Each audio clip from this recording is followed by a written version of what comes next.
সিংহভাগ মানুষই দেখা যায় ক্ষমতার পাওয়ার পরে তার হেডাম বেড়ে যায়। যে যখন বসে যায় চেয়ারে, উঠে যায় তখন গিয়ারে, তখন গিয়ার ঠিক থাকে না, কথাবার্তার ব্যালেন্স হারিয়ে ফেলে, চলনে বলনে কথনে অহংকারের বহিঃপ্রকাশ তখন দেখা যায়। ক্ষমতা পেয়ে অহংকারী হবেন না, কারণ ক্ষমতা এমন জিনিস, এটা এখন আছে, একটু পরে নাও থাকতে পারে, আজ আছে তো কাল নাও থাকতে পারে। আপনি ক্ষমতা পেয়েছেন বলে এর অপব্যবহার করবেন না, ক্ষমতার কারণে অহংকারী হয়ে উঠবেন না। সমাজে কত মানুষ দেখা যায় ক্ষমতা পেয়ে এমন অহংকারী আর অদ্ভুতপূর্ণ আচরণ আরম্ভ করে, তার নিজের মতের বিরুদ্ধে, আদর্শের বিরুদ্ধে চলে গেলে দেখা যায় সেই সকল লোকদেরকে এলাকা থেকে বের করার ব্যবস্থা করে, মিথ্যা মামলা দিয়ে তাদেরকে বাড়িঘর ছাড়ার ব্যবস্থা করে। খবরদার, ক্ষমতার অপব্যবহার করবেন না, কারণ ক্ষমতা দিয়েছেন যিনি, ক্ষমতার চেয়ার থেকে জুতার বাড়ি খাওয়ায়া বেইজ্জত করেও নামাতে পারবেন তিনি। ক্ষমতার অপব্যবহার আর অহংকার আরম্ভ করলে ইজ্জত থাকবে না, বেইজ্জত হয়ে যাবে। আল্লাহ তাআলা এজন্য কোরআনে কারীমে বলেছেন, কুলিল্লাহুম্মা মালিকাল মুলকি তু'তিল মুলকা মান তাশাউ ওয়া তানজিউল মুলকা মিম্মান তাশাউ ইজ্জু মান তাশাউ ওয়া তুযিল্লু মান তাশাউ বিয়াদিকাল খায়র ইন্নাকা আলা কুল্লি শাইইন কাদির। আল্লাহ তাআলা বলছেন, হ্যাঁ নবী আপনি বলুন, হে রাজাধিরাজ আল্লাহ, আপনি যাকে চান তাকে ক্ষমতা দেন, যার কাছ থেকে ইচ্ছা ক্ষমতা ছিনায় আনেন। আপনি যাকে ইচ্ছা ইজ্জত দেন, যাকে ইচ্ছা আবার ইজ্জত কেড়ে নিয়ে বেইজ্জত করে দেন। ক্ষমতায় থাকলেও অনেক মানুষ ইজ্জত পায় না, কারণ যারা ক্ষমতার জন্য হায়া শরম ছেড়ে দেয়, ক্ষমতায় থেকেও তারা বেইজ্জত হয়। ক্ষমতায় থাকলেই মানুষ ইজ্জতওয়ালা হওয়া যায় না। যেমন ফেরাউন, নমরুদ এবং এই স্বভাবের যত মানুষ আছে, এরা ক্ষমতায় থাকলেও ইজ্জত পায় না। সামনে মানুষ ভয়েও তাদের আনুগত্য করলেও পিছনে গিয়ে তাদেরকে জুতার বাড়ি আর গালিগালাজ করে। আবার ক্ষমতা নাই এমন বহু মানুষ আছে যারা মানুষের সামনে পিছনে ইজ্জত পায়, সম্মান পায়। ক্ষমতার অপব্যবহার করলে আপনি বেইজ্জত হয়ে যাবেন, এটা আল্লাহ তাআলার একটা সুন্নত। এই দুনিয়াতে এমন বহু মানুষ আছে যারা ক্ষমতায় থেকে বেইজ্জত হয়েছে। যেমন আমেরিকার সাবেক প্রেসিডেন্ট বুশ, প্রেসিডেন্ট থাকাকালীন জুতার বাড়ি খেয়েছে। আমেরিকার দিকে তাকায় লাভ নাই, ক্ষমতার অপব্যবহার আর ক্ষমতায় থেকে ইসলামের বিরুদ্ধাচরণ করলে কিভাবে বেইজ্জত হওয়া লাগে, আমার দেশেও এর নজির আছে। টাকলা মুরাদ পাগলা বলে ইসলাম থাকবে না, ইসলাম তো এখনো আছে, তার মন্ত্রিত্ব তখনই চলে গেছে, পরে দলের নমিনেশন চলে গেছে, পরে ট্রাক নিয়ে দাঁড়িয়েছিল, তার আর তার বান্ধবীর ট্রাক, দুজনের ট্রাক রাস্তা থেকে খাদে পড়ে গিয়েছে। ক্ষমতার অপব্যবহার করবে যারা, টাকলা মুরাদের মতো চরম বেইজ্জতি বরণ করবে তারা। এটা আজ আছে তো কাল নাই, এখন আছে তো পরে নাই। ক্ষমতা পেলে যা মন চায় তা বলবেন না, যা মন চায় তা করবেন না, নইলে আপনাকে বেইজ্জতির সাথে জনগণের সামনে আপনার ইজ্জত সম্মান খোয়ানো লাগবে। আল্লাহ বুঝার তৌফিক দান করেন। রহমানের বান্দারা অহংকারী হয় না, তারা কি হয়? বিনয়ী হয়। জমিনে অহংকারের সাথে বিচরণ করো না। কিসের এত অহংকার? ইন্নাকা লান তাখরিকাল আরদ, নিশ্চয়ই তুমি অহংকারের সাথে জমিনে হেঁটে, অহংকারের সাথে জমিনে বিচরণ করে জমিনকে, মাটিকে ফাটিয়ে দিতে পারবে না। এমনকি অহংকারের সাথে চলাফেরা করে ওয়ালান তাবলুগাল জিবালা তুলা, অহংকারের সাথে জমিনে বিচরণ করে আকাশের উচ্চতায় তুমি পৌঁছে যেতে পারবে না। হাদিসে কুদসিতে আল্লাহ তাআলা বলেছেন, আল কিবরিয়া উরিদাই, অহংকার হলো আমার চাদর। যারা অহংকার করে তারা যেন আমার চাদর নিয়ে টানাটানি আরম্ভ করে। সুতরাং যারা অহংকারের মাধ্যমে আল্লাহর চাদর নিয়ে টানাটানি আরম্ভ করবে, এদেরকে ভয়াবহ শাস্তির সম্মুখীন যিনি করবেন, জুড়ে বলেন তিনি কি? মানুষ কখনো অহংকার করতে পারে না। অহংকার করা এটা মানুষের স্বভাবে পড়ে না। সাইয়েদনা লোকমান হাকিমের নামে আল্লাহ কোরআনে কারীমে একটা সূরা দিয়েছেন। তিনি তার সন্তানকে সুন্দর সুন্দর কিছু নসিহত করেছেন। তার সন্তানকে নসিহত করতে গিয়ে তিনি অহংকারের ব্যাপারে তার ছেলেকে সাবধান করে বলেছিলেন। আল্লাহ তাআলা তার মুখের কথা কোরআনে কারীমে সূরা লোকমানের ভেতরে তুলে দিয়েছেন। সাইয়েদনা লোকমান হাকিম তার ছেলেকে বলেছিলেন, ওয়ালা তুসাইর খাদ্দাকা লিন্নাস, বাবারে গাল বাঁকা করে তুচ্ছ তাচ্ছিল্য করে মানুষের সাথে কথা বলো না, অবজ্ঞা করে মানুষকে অবহেলা করে কথা বলো না। ওয়ালা তামশি ফিল আরদি মারাহা, জমিনে অধ্যত সহকারে অহংকারের সাথে বিচরণ করো না। ফা ইন্নাল্লাহা লা ইউহিব্বু কুল্লা মুখতালিন ফাখুর, কারণ নিশ্চয়ই আল্লাহ কোন দাম্ভিক অহংকারী ব্যক্তিকে পছন্দ করেন না। অহংকার করা এটা রহমানের বান্দাদের গুণ নয়। তাকিয়ে দেখুন আমার সমাজের দিকে, মানুষ কত ধরনের অহংকারের মধ্যে নিমজ্জিত। কেউ বা জ্ঞানের বড়াই করে জ্ঞানের অহংকার, কেউ বা বড়াই করে টাকা পয়সা সম্পদের অহংকার, কেউ বা আবার বড়াই করে ক্ষমতার অহংকার। কোনো কিছু নিয়ে মানুষ ক্ষমতার কোনো যোগ্যতাই রাখে না, কারণ মানুষের তো কোনো স্টেবিলিটি নেই, তার তো কোনো স্থায়িত্বই নাই। আপনি জ্ঞান পেয়ে কেন অহংকার করবেন? জ্ঞান তো আপনি আপনার কাছ থেকে পান নাই, বরং জ্ঞানের নেয়ামত যিনি আপনাকে দিয়েছেন, গলার আওয়াজ বড় করে সবাই বলেন তিনি কে? আল্লাহর তরফ থেকে জ্ঞান লাভ করলেন। সেই জ্ঞান পাওয়ার পরে অহংকারী হওয়া এটা তো আপনার জন্য শোভা পায় না। আপনি যদি জ্ঞান পাওয়ার পরে অহংকারী হয়ে যান, যিনি জ্ঞান দিয়েছেন, জ্ঞান কেড়ে নিয়ে আপনাকে মেধাশূন্য পাগল বানিয়ে দিতে আল্লাহ পারেন কি পারেন না? সমাজে এমন বহু জ্ঞানী মানুষকে আমরা দেখেছি, জ্ঞান পাওয়ার পরে অহংকারের কারণে আল্লাহ তাকে পাগল বানিয়ে দিয়েছেন। এমন পাগলও কিন্তু সমাজে দেখবেন আছে। সুতরাং জ্ঞানের নিয়ামত পাওয়ার পরে অহংকারী হওয়া যাবে না, বরং উপকারী জ্ঞানের জন্য আল্লাহর কাছে দোয়া করতে হয়। আল্লাহুম্মা ইন্নী আসআলুকা ইলমান নাফিআ, হে আল্লাহ আমাকে এমন ইলম দান করো, এমন জ্ঞান দাও যে জ্ঞানের মাধ্যমে উপকার পাওয়া যায়। এই জ্ঞান থেকে যেন আমি নিজে ফায়দা পাই, মানুষের জন্য ফায়দা পাই, এমন জ্ঞান দাও। জ্ঞানের বড়াই করা এটা মুমিন ব্যক্তির স্বভাব নয়। টাকা পয়সার অহংকারও করা যাবে না, কারণ সকাল বেলার টাকাওয়ালা পয়সাওয়ালাকে বিকেল বেলা রাস্তার ফকির যিনি বানিয়ে দিতে পারেন তিনি কি? এজন্য টাকা পয়সা আছে বলে আপনি অহংকার করবেন না। মুহূর্তে আল্লাহ চাইলে আপনাকে ফকির বানিয়ে দিতে পারেন। আর ক্ষমতা পাওয়ার পরেও অহংকার করা যাবে না, কারণ ক্ষমতা যিনি দিয়েছেন, ক্ষমতা কেড়ে নিয়ে আপনাকে আবার সাধারণ মানুষের কাতারে যিনি দাঁড় করিয়ে দিতে পারেন তিনি কি? তবে আমাদের সমাজের সিংহভাগ মানুষই দেখা যায় ক্ষমতার পাওয়ার পরে তার হেডাম বেড়ে যায়। যে যখন বসে যায় চেয়ারে, উঠে যায় তখন গিয়ারে, তখন গিয়ার ঠিক থাকে না, কথাবার্তার ব্যালেন্স হারিয়ে ফেলে, চলনে বলনে কথনে অহংকারের বহিঃপ্রকাশ তখন দেখা যায়। ক্ষমতা পেয়ে অহংকারী হবেন না, কারণ ক্ষমতা এমন জিনিস, এটা এখন আছে, একটু পরে নাও থাকতে পারে। আজ আছে তো কাল নাও থাকতে পারে। আপনি ক্ষমতা পেয়েছেন বলে এর অপব্যবহার করবেন না, ক্ষমতার কারণে অহংকারী হয়ে উঠবেন না।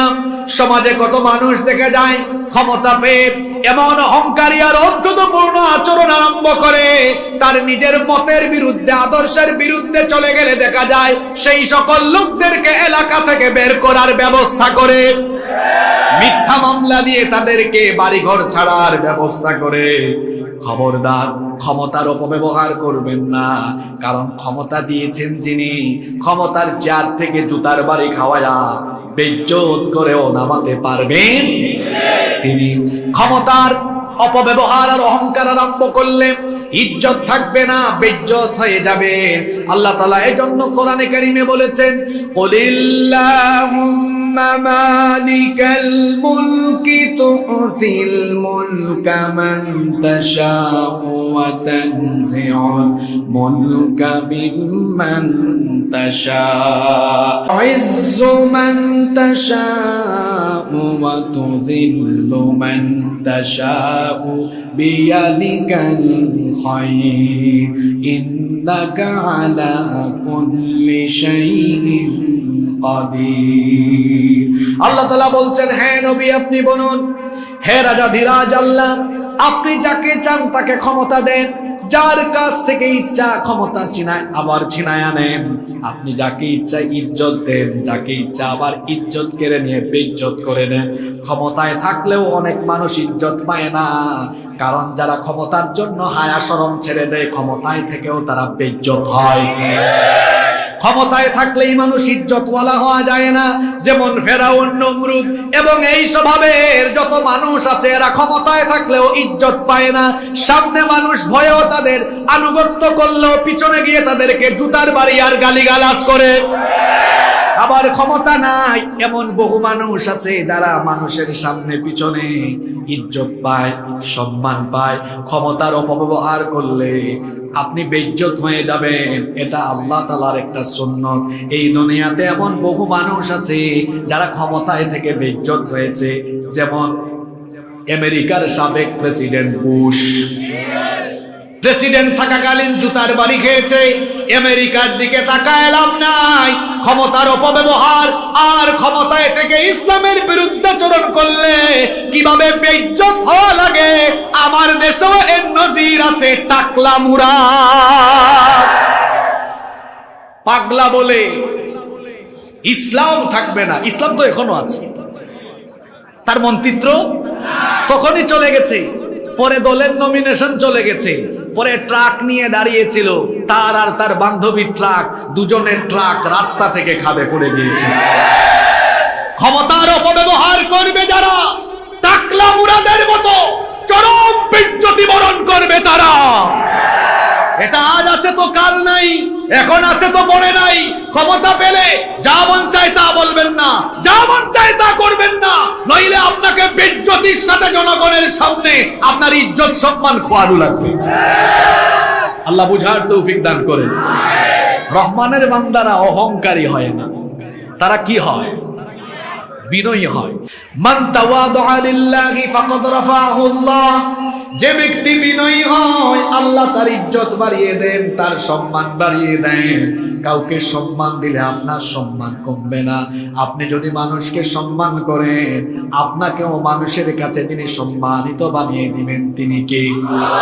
এজন্য সবাইকে বলছি, দেখেন আল্লাহ কি সুন্দর কথা বললেন, ওয়া ইবাদুর রাহমানিল্লাযীনা ইয়ামশুনা আলাল আরদি হাওনা। রহমানের বান্দা হলো তারা জমিনের বুকে নম্র ভাবে, ভদ্র ভাবে বিচরণ করে যারা।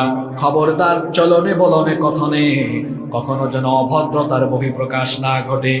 অনেক যুবক ভাইদেরকে মাহফিলে দেখা যাচ্ছে, চিত্রটা খুবই ভালো, যুবক ভাইদের মনোযোগ আকর্ষণ করছি। এখনকার অনেক যুবক ভাইয়েরা আছে রাস্তাঘাটে চলার সময় আদব মেনটেন করে না। আমরা যখন ছোট ছিলাম দেখেছি রাস্তাঘাটে বড় ভাই এবং মুরব্বীদেরকে দেখলে ছেলেরা বড় আদবের সাথে রাস্তাঘাটে বিচরণ করেছে। মোটর সাইকেল চালালে, বাইক চালালেও তখন আস্তে করে চাচার পাশ দিয়ে, মুরব্বীর পাশ দিয়ে, বড় ভাইয়ের কাছ দিয়ে গিয়েছে।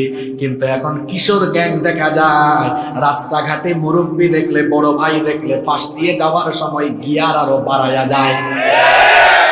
আর যুবকদের অবস্থা আমি কি বলবো, এরা তো নিজেরাই ডিজে স্টাইলে অভদ্র ছেলের মতো মোটর সাইকেল চালায়া মা বাবার স্বপ্ন নষ্ট করে, কেউ বা পঙ্গু হয়, কেউ বা আবার দুনিয়া থেকে মারাত্মক ভাবে অ্যাক্সিডেন্ট করে বিদায় নেয়।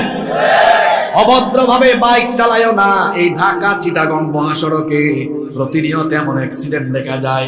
এই যুবকরা কিভাবে বাইক চালাও, কিছুক্ষণ ডানে এক গাইড, কিছুক্ষণ বামে আরেক গাইড, এরকম ছেলেরা আছে না নাই? এটার নাম দিয়েছি আমি ডিজে স্টাইল। কিছুক্ষণ ডানে, কিছুক্ষণ পাকপাকুম করে বাইক চালাইও না, তোমার মা বাবার স্বপ্ন শেষ হয়ে যাবে। শোনো, যুবক ভাইদেরকে বলছি, হাসাহাসি কইরো না, কত ছেলেদেরকে রাস্তাঘাটে দেখা যায়। ওই যে সেদিন আমি খুলনা থেকে বাগেরহাট যাচ্ছি, এক ছেলে আমাদেরকে ওভারটেক করে 2 সেকেন্ড যায় নাই, দেখলাম ট্রাক একটার ভেতরে ঢুকে মাথা একদিকে, পা একদিকে, মোটরসাইকেল একদিকে, হাত একদিকে। ইন্না লিল্লাহি ওয়া ইন্না ইলাইহি রাজিউন। এই পাকপাকুম করে ডানে কাইত বামে কাইত দিয়া মোটরসাইকেল চালায়ও না, 1 সেকেন্ডেই তুমি দুনিয়া থেকে বিদায় হয়ে যেতে পারো। আর বেঁচে থাকলে মোটরসাইকেল অ্যাক্সিডেন্ট বড় ঝুঁকিপূর্ণ, মারাত্মক, পঙ্গু হয়ে যাওয়ার সম্ভাবনা আছে। এই 4-5 দিন আগে এই কোম্পানিগঞ্জে একটা জায়গায় কি মিয়া বাড়ির দরজা, মিয়াজি বাড়ির দরজা, এক যুবক ছেলে, ইয়াং ছেলে দেখলাম, তার এক পা নাই। জিজ্ঞেস করলাম কি হয়েছে? ছেলেটার বয়স বেশি না, 20-21 বছর হবে। কয় হুজুর এই তো আমি অ্যাক্সিডেন্ট করে আমার একটা পা হারিয়ে ফেলেছি, একটা পা তার নাই। খবরদার অভদ্রতা বা অভদ্রের মতো রাস্তাঘাটে চলাফেরা করো না। গার্লস স্কুল বা মহিলা কলেজের সামনে যাওয়ার সময় মেয়েদের দিকে ইতরের মতো তাকিয়ে থাকো না। মেয়েদেরকে রাস্তাঘাটে দেখলে আদবের খেলাফ করে, চক্ষুকে সংযত না করে তাদের দিকে তাকিয়ে মেয়েদেরকে ডিস্টার্ব করো না। বরং রহমানের বান্দারা তার কথাবার্তায়, চলাফেরায়, আচার আচরণে মুগ্ধতা ছড়াবে, আলো ছড়াবে, চারিত্রিক সৌন্দর্যের বহিঃপ্রকাশ ঘটবে। তারা নম্র হবে, ভদ্র হবে, বিনয়ী হবে। এই গুণে আমরা গুণান্বিত হতে পারবো তো? আল্লাহ আমাদেরকে এই গুণে গুণান্বিত করে দাও, বলেন আমিন। এরপরে 2 নম্বরে আল্লাহ বলেছেন রহমানের বান্দাদের গুণ হলো তারা উগ্র হয় না, বদমেজাজি হয় না, তারা কারো সাথে তর্ক করে না, কারো সাথে বেহুদা কথাবার্তা বলে সময় নষ্ট করে না, মন্দের জবাব মন্দ দিয়ে দেয় না, গালির জবাবে গালিও দেয় না, অজ্ঞ কোনো মানুষের সাথে কথাবার্তা বলে টাইম পাস করে না। বরং জাহেলদের সামনে তারা পড়ে গেলে তারা কি করে? আল্লাহ তাআলা বলছেন ওয়া ইযা খাতাবাহুমুল জাহিলুনা ক্বালু সালামা। রহমানের বান্দা হলো তারা অজ্ঞদের সাথে তর্ক না করে জাহেলদেরকে সালাম দেয় যারা। এটা কত বড় গুণ জানেন? এটা আমাদের বেশিরভাগের মধ্যে নেই। আপনাকে এক ভাই গালিগালাজ করে, এটা আপনি জানেন, কেউ আপনাকে বলেছে বা বিশ্বস্ত সূত্রে জেনেছেন, সে আপনাকে খুব গালিগালাজ করে। দাগন ভুইয়া বাজারে যদি আগামীকাল জুমাবারে তাকে পান, তা আপনি তো এমন মানুষ বলবেন, এই তুই নাকি আমার গালিগালাজ করস, আজকে তোরে সাইজ করে ফেলবো। গালির জবাবে গালি হয় না। রহমানের বান্দা আপনি কি বলবেন জানেন? তার সাক্ষাৎ হয়েছে, তাকে সামনে পেয়েছেন, তাকে সামনে পেলে আপনি আগে সালাম দিয়ে বলবেন, ভাইজান আসেন না রেস্টুরেন্টে একটু চা খাই, চা খাওয়াইয়া বিল আপনি দিবেন, সুন্দর আচরণ করবেন। সে ভেতরে ভেতরে লজ্জায় মরে যাবে, কাকে গালিগালাজ করি, কাকে নিয়ে আজে বাজে কথা বলি, সে তো ফেরেশতার মতো মানুষ। ঠিক তো কইলেন, কিন্তু এই গুণ কয়জনের ভেতরে আছে? মহিলাদের, বেশিরভাগ নারীদের ভেতরে এই গুণ নাই, কারণ নারীরা বেশি বেশি ঝগড়া করতে চায়। কোনো মহিলা যদি কোনো মহিলাকে গালি একটা দেয় হাজবেন্ডকে, তখন ওই স্ত্রী, ওই নারী বলে, তুমি একটু দাঁড়াও তো, আমি তারে গিয়ে একদম মজাটা বুঝাই দিয়ে আসি। গালি দিলে একটা, ফেরত দেয় 20টা। এরকম আছে না নাই? এটা কি আল্লাহর নবীর উম্মতের স্বভাব হতে পারে? আমার নবীর চরিত্র শোনেন। কাফিররা নবীজিকে পাগল বলেছে, কোনদিন নবীজি কাফিরদেরকে পাগল বললেন না। কাফিররা নবীজিকে কাহিন বলেছে, গণক বলেছে, নবীজি তাদেরকে পাল্টা কোনো গালি দিলেন না। কাফির মুশরিকরা নবীজিকে জাদুকর বলেছে, মিথ্যাবাদী বলেছে, মাজনুন বলেছে। আল্লাহর নবী কোনোদিনও কাফিরদেরকে পাল্টা কোনো জবাব মন্দের মাধ্যমে দেন নাই, কারণ নবীজিকে নিষেধ যিনি করে দিয়েছেন তিনি কে? মন্দের জবাব কি করে দিতে হয় আল্লাহ তার রাসূলকে শিখিয়ে দিলেন। কোরআনুল কারীমের ৭৩ নম্বর সূরা মুজাম্মিলের 10 নম্বর আয়াতে আল্লাহ বলেছেন, ওয়াসবির আলা মা ইয়াকুলুনা ওয়াহজুরহুম হাজরান জামিলা। ও নবী, তারা আপনাকে যা বলছে আপনি সবরের নীতি অবলম্বন করুন। তারা যা বলছে উত্তম ভাবে আপনি তাদেরকে অ্যাভয়েড করুন, উপেক্ষা করে চলুন। গালির জবাবে গালি নয়, মন্দের জবাবে মন্দ নয়, মন্দের জবাবে ভালো ব্যবহার, গালির জবাবে সালাম দিতে হয়। এটি হচ্ছে রহমানের বান্দাদের স্বভাব। সুবহানাল্লাহ। এই গুণটা নিজেদের মধ্যে ইনস্টল করতে, ডেভেলপ করতে পারবো তো আমরা ইনশাআল্লাহ? আল্লাহ তৌফিক দান করেন। এরপরে 3 নম্বর গুণ, রহমানের বান্দারা তো দিনের বেলা ভদ্র হয়ে, নম্র হয়ে, বিনয়ী হয়ে চলাফেরা করে, গালির জবাবে, মন্দের জবাবে মন্দ আচরণ করে না। যখন সূর্য ডুবে গেল, রাত যখন হয়ে গেল, সন্ধ্যা যখন হয়ে গেল, রাতের বেলা রহমানের বান্দারা কি করবে? দেখুন আমরা রাতের বেলা কি করি। আমার অনেক যুবক ভাইয়েরা আছে রাত 2টা 3টা পর্যন্ত ফেসবুকে পড়ে থাকে, ওয়েব সিরিজ দেখে, থ্রিলার দেখে, মুভি দেখে, কেউ বা আবার পাবজি খেলে, বিভিন্ন গেমস আছে না নাই, কেউ বা আবার রাত জেগে আর্জেন্টিনা ব্রাজিলের খেলা দেখে, রিয়াল মাদ্রিদ বার্সেলোনার খেলা দেখে, কেউ বা আবার গভীর রাত পর্যন্ত ব্যাডমিন্টন খেলে। রহমানের বান্দারা খেলাধুলায় মত্ত থেকে গাজার আসরে, মদের আসরে, ক্যাসিনোর আসরে খেলাধুলা করে, নাটক সিনেমা দেখে রাত কাটায় না। তাহলে রহমানের বান্দারা কেমনে রাত কাটায়? আল্লাহ তাআলা এবার বলছেন, ওয়াল্লাযীনা ইয়াবিতুনা লিরাব্বিহিম সুজ্জাদান ওয়া কিয়ামা। রহমানের বান্দা হলো তারা রাতের বেলা তাহাজ্জুদের নামাজে দাঁড়িয়ে আল্লাহকে রুকু আর সাজদা করে রাত কাটায় যারা, রহমানের বান্দা হলো তারা। আপনাদের মনোযোগ কি আমার দিকে আছে না অন্যদিকে চলে গেছে? রহমানের বান্দারা রুকু দিয়ে, সাজদা দিয়ে রাত কাটায়। জোরে বলেন তো, কি দিয়ে রাত কাটায়?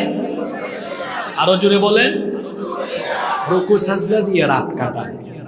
আমাদের তো রাত রুকু সাজদায় যায় না, তামাশায় যায়, খেলাধুলায় যায়, ইন্টারনেট ব্যবহার করে করে, থ্রিলার দেখে, ওয়েব সিরিজ দেখে দেখে, নাটক সিনেমা দেখে দেখে আমাদের রাত চলে যায়। আর কেউ আছে ঘুমাইতে ঘুমাইতে রাত কাটায় ফেলে, সকালবেলা ঘুমের থেকে উঠলে গাল ফুলে যায়। আমরা ঘুমাতে ঘুমাতে গাল ফুলে যায়, আর আল্লাহর নবী রাতের বেলা তাহাজ্জুদে দাঁড়িয়ে থাকতে থাকতে তার পা ফুলে যায়। আল্লাহু আকবার।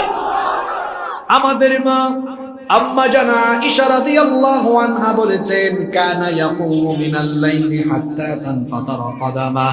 আল্লাহর রাসূল রাতের বেলা এত দীর্ঘ সময় তাহাজ্জুদের নামাজে দাঁড়িয়ে থাকতেন। দাঁড়াতে দাঁড়াতে দাঁড়াতে দাঁড়াতে আল্লাহর নবীর পা মুবারক ফুলে যেত। আমার আপনার রাতের বেলা মোবাইল দেখতে দেখতে চক্ষু ফুলে যায়, কেউ আবার ঘুমাতে ঘুমাতে শরীর ফুলে যায়, গাল ফুলে যায়। আর আল্লাহর নবী রাতের বেলা তাহাজ্জুদ আদায় করতে করতে করতে করতে পা ফুলে যায়।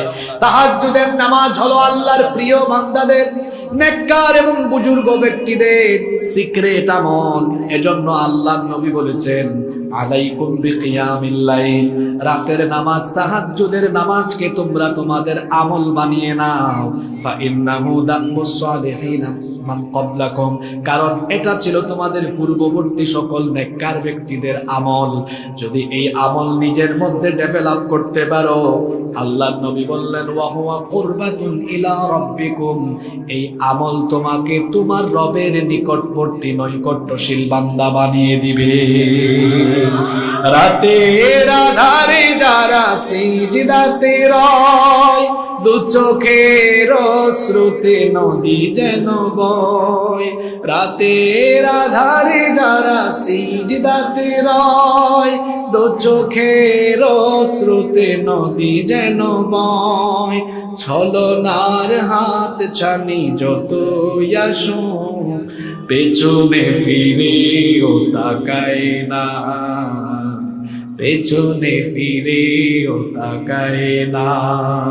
যাদের হৃদয়ে আছে আল্লাহর ভয়, তারা কবু পথ ভুলে যায় না। আল্লাহর প্রেম ছাড়া এই দুনিয়ায় কারো কাছে কোনো কিছু চায় না, কারো কাছে কোনো কিছু চায় না। রহমানের বান্দারা আজে বাজে কাজ করে রাত কাটায় না। আহারে, আমার ছাত্র যুবক তরুণ ভাইদের আজ বেশিরভাগ রাতের বেলা মোবাইলের অপব্যবহারে তারা লিপ্ত রয়েছে। গার্লফ্রেন্ডের সাথে কথা বলে বলে রাত কাটাইবে। কি ভদ্র ছেলে পেলে ঠিক বলে সমর্থন দিয়েছে। তারপরে ওয়েব সিরিজ, থ্রিলার, পর্নোগ্রাফি দেখে দেখে তার অবস্থা খারাপ। যুবক ভাইদের আজ বেশিরভাগকেই দেখা যাচ্ছে জোয়ান বয়সে বুড়ার মতো ভাব ধরেছে, শরীরে শক্তি নাই, গাল ভেঙে গিয়েছে, যৌবন হারিয়ে যাচ্ছে, চেহারার লাবণ্য শেষ। কি ব্যাপার? তার যৌবন গেলে চেহারা সুরতের এই অবস্থা কেন? বুড়া মানুষের চেয়ে অবস্থা খারাপ এই পরিণতি হলো কেন? কারণ তার খাদ্যাভ্যাস আর ঘুমের অভ্যাস ঠিকঠাক নাই। এরা সকালের নাস্তা করে দুপুর 1টায়, তাদের রাত হয় সকালবেলা, তারা ঘুম আরম্ভই করে শেষ রাতের দিকে। এদের খাদ্যাভ্যাস ঘুমের অভ্যাস ঠিকঠাক নাই। রাতের নামাজ এটা আপনার চরিত্রকে সুন্দর বানিয়ে দিবে, আপনার যৌবনকে সমৃদ্ধ করবে, চেহারায় লাবণ্য ভাব ফিরিয়ে আনবে। আর একজন মুসলমান, একজন মুমিনের, একজন মুত্তাকির সবচাইতে উত্তম মেকআপ হলো 5 ওয়াক্ত নামাজের ওযু, 5 ওয়াক্তের নামাজ আর তাহাজ্জুদের নামাজ। আল্লাহর নবীজি বলেছেন একটু আগে যে হাদিস বললাম, তাহাজ্জুদের নামাজ হলো পূর্ববর্তী সকল নেককার ব্যক্তিদের আমল। বড় বড় বুজুর্গ ব্যক্তিগণ রাতের বেলা 1-1.5 ঘন্টা, 2 ঘন্টা, 3 ঘন্টা সর্বোচ্চ ঘুমিয়েছেন।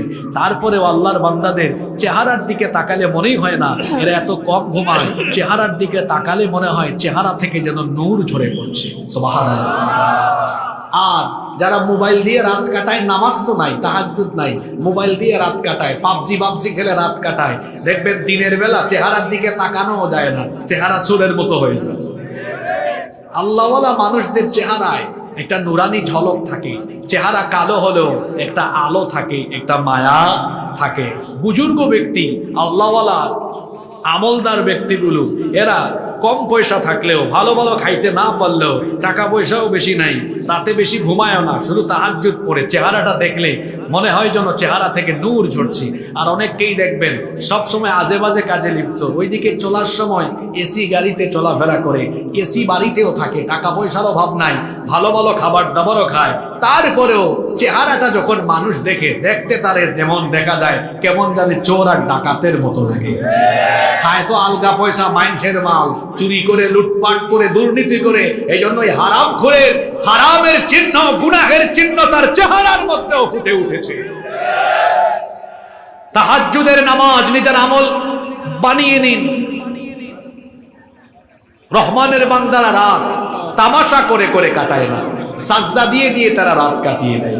আল্লাহ তাআলা অন্য আয়াতে বলেছেন, তাতাজাফা জুনুবুহুম আনিল মাদাজি' ইয়াদউনা রাব্বাহুম খাওফান ওয়া তামাআ।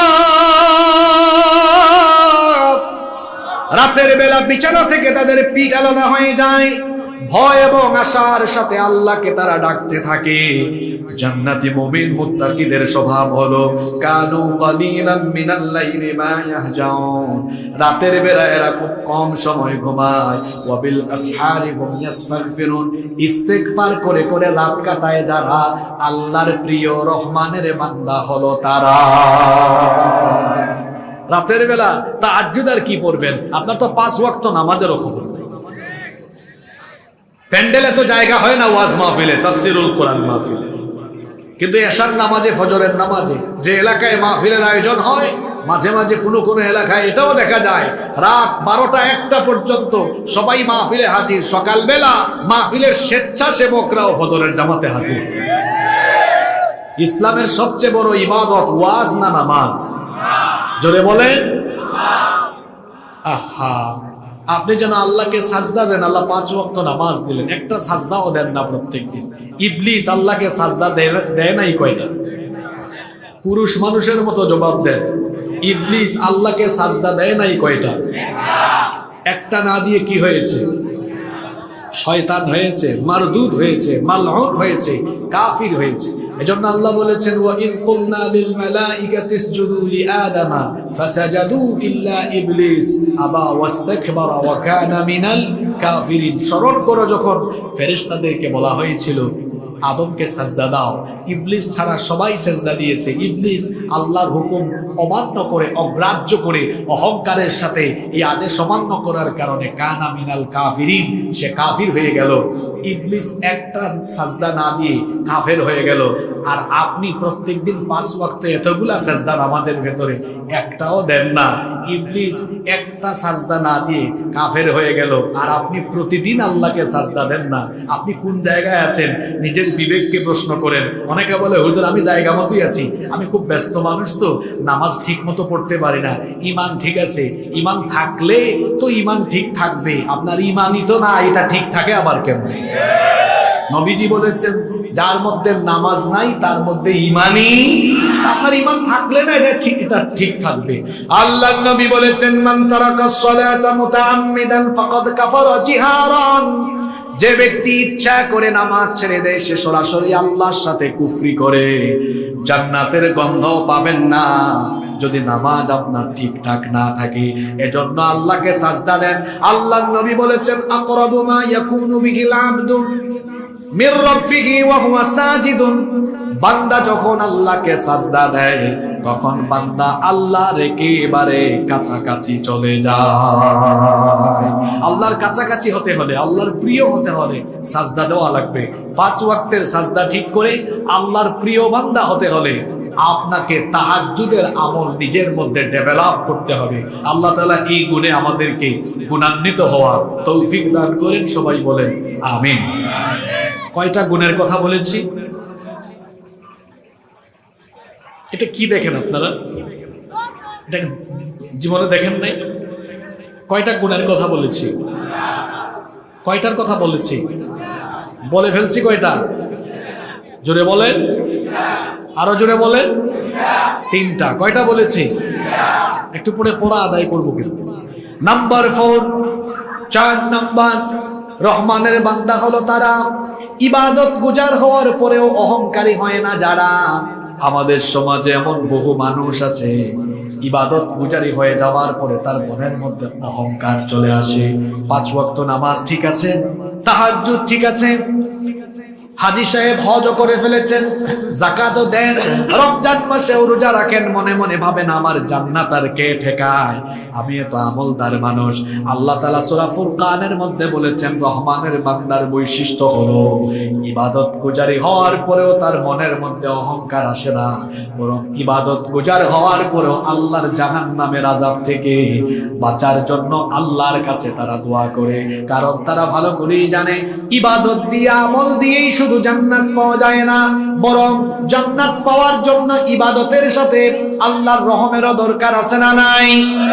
এজন্য তারা আল্লাহর কাছে দোয়া করে, ওয়াল্লাযীনা ইয়াকুলুনা রাব্বানা সরিফ আন্না আযাবা জাহান্নামা ইন্না আযাবাহা কানা গরামা ইন্নাহা সাআত মুস্তাকাররান ওয়া মুকামা। আল্লাহ তাআলা বলছেন, রহমানের বান্দা হলো তারা ইবাদত গুজারি হওয়ার পরেও আল্লাহর জাহান্নামের আযাবের ভয়ে, জাহান্নামের সর্বনাশা আযাব থেকে আল্লাহর কাছে পানাহ চায় যারা। আল্লাহর প্রিয় রহমানের বান্দা হলো তারা। শুধুমাত্র আমল দিয়ে কিয়ামতের দিন জান্নাতে যাওয়া যাবে না, আমলের সাথে আল্লাহর দয়ারও দরকার আছে না নাই? আল্লাহর দয়া না থাকলে জান্নাত পাওয়া যাবে না। এজন্য নবীজি বলেছেন, মান্নু কিশাউল দিবা, যার কাছ থেকে কিয়ামতের দিন হিসাব নিকাশ চাওয়া হবে সেই ব্যক্তি আটকে যাবে, ধরা খাবে, সেই ব্যক্তি জাহান্নামে যাওয়া লাগবে। কিয়ামতের দিন আল্লাহ যদি কারো কাছ থেকে সহজ হিসাব নিতে চান, আল্লাহ তাআলা বান্দার হাতে থাকা আমল নামা দেখবে, কিন্তু যাচাই বাছাই না করে আল্লাহ তাকে দয়া করে জান্নাত দিয়ে দিবে। এজন্য আল্লাহর নবী নিজেই দোয়া করতেন, আল্লাহুম্মা হাসিবনি হিসাবান ইয়াসীরা, হে আল্লাহ আমার কাছ থেকে তুমি সহজ করে হিসাব নিও। যে নবীর জীবনে গুনাহের কোনো দাগ নাই, গুনাহের কোনো ছিটাফোঁটাও নাই, জন্ম থেকে নিয়ে ওফাত পর্যন্ত নবুয়তের আগেও মাসুম, নবুয়তের পরেও মাসুম, সেই নবী আল্লাহর কাছ থেকে সহজ হিসাবের জন্য দোয়া করেন, এবং কি ফজর এবং মাগরিবের নামাজের ফরজের পরে 7 বার আল্লাহর কাছে তিনি জাহান্নামের আযাব থেকে পানাহ চাইতেন, দোয়া করতেন, আল্লাহুম্মা আজরিনি মিনান নার, আল্লাহুম্মা আজরিনি মিনান নার।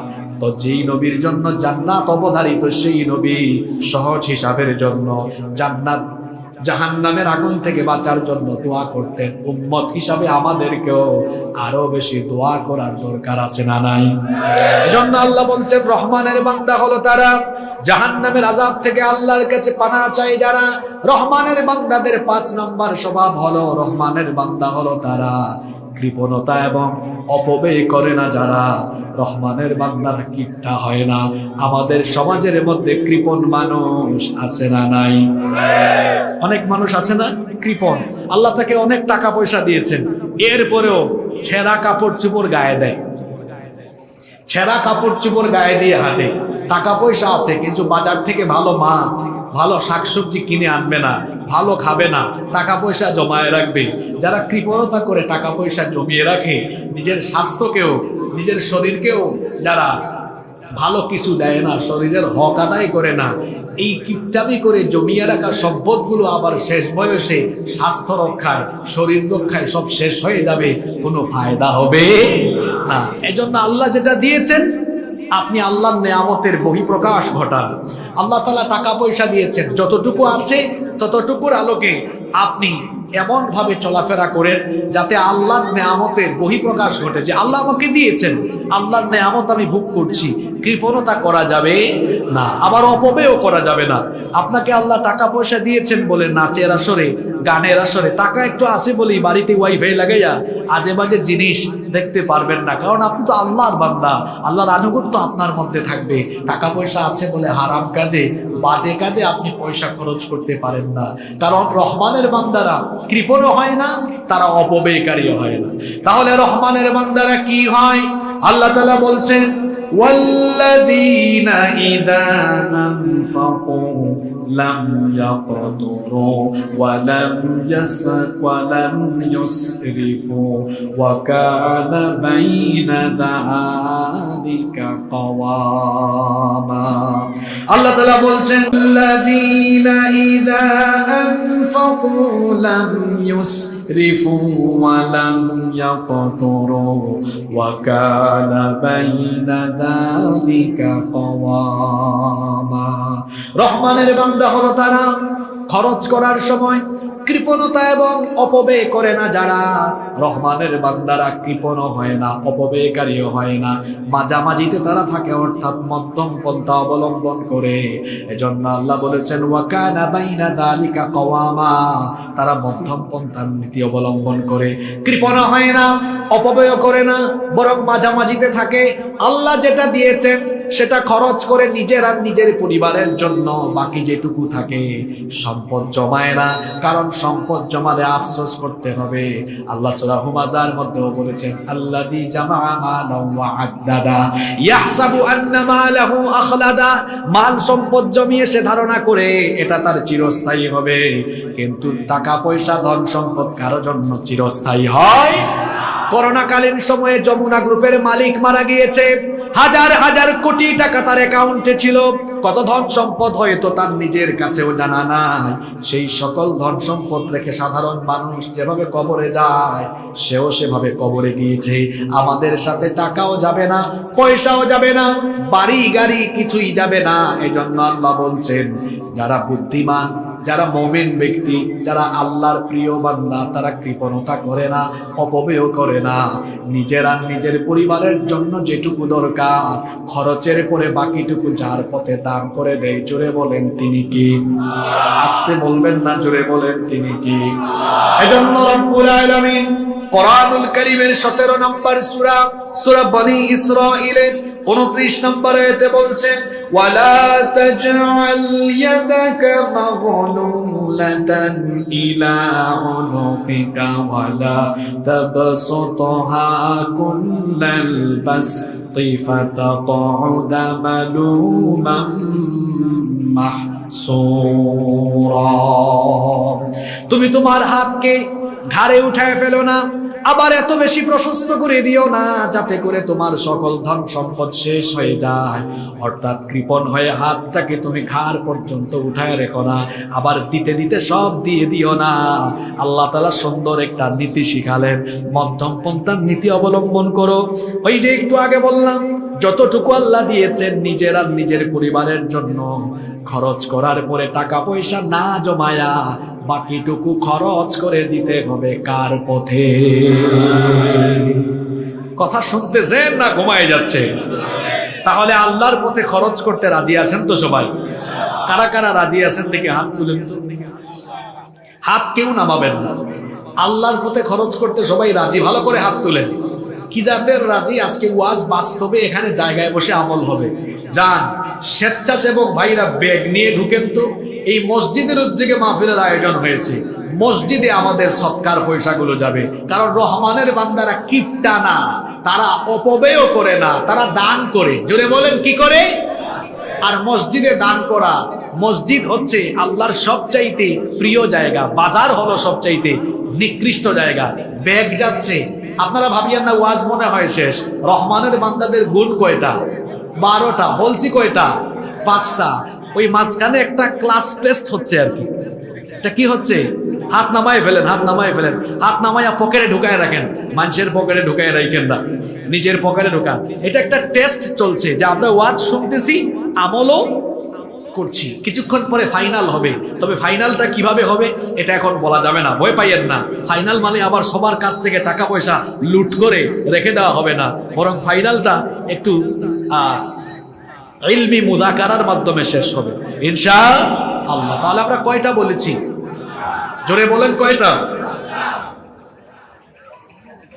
আপনারা ডানে বামে যেভাবে তাকাচ্ছেন এটা খুব দৃষ্টিকটু। একটু আগে ড্রোন একটা উঠলো, ওইটার দিকে তাকায় আছে, অথচ এদিকে কোরআনের সুন্দর আলোচনা চলে যাচ্ছে। এখানে আমরা সামান্য কিছু মানুষ, এখানে যদি আমরা পরিবেশটা নিশ্চিত করতে না পারি তাহলে আলোচনা থেকে ফায়দা আসবে না। এটা কি আমি যতগুলো কথা শুরু থেকে বলছি আমার বাপদাদার কোনো কথা বলছি? কোরআন শোনার তো একটা আদব আছে। ওয়াইদা কুরিআল কুরআনু ফাসতামিউ লাহু ওয়া আনসিতু লাআল্লাকুম তুরহামুন।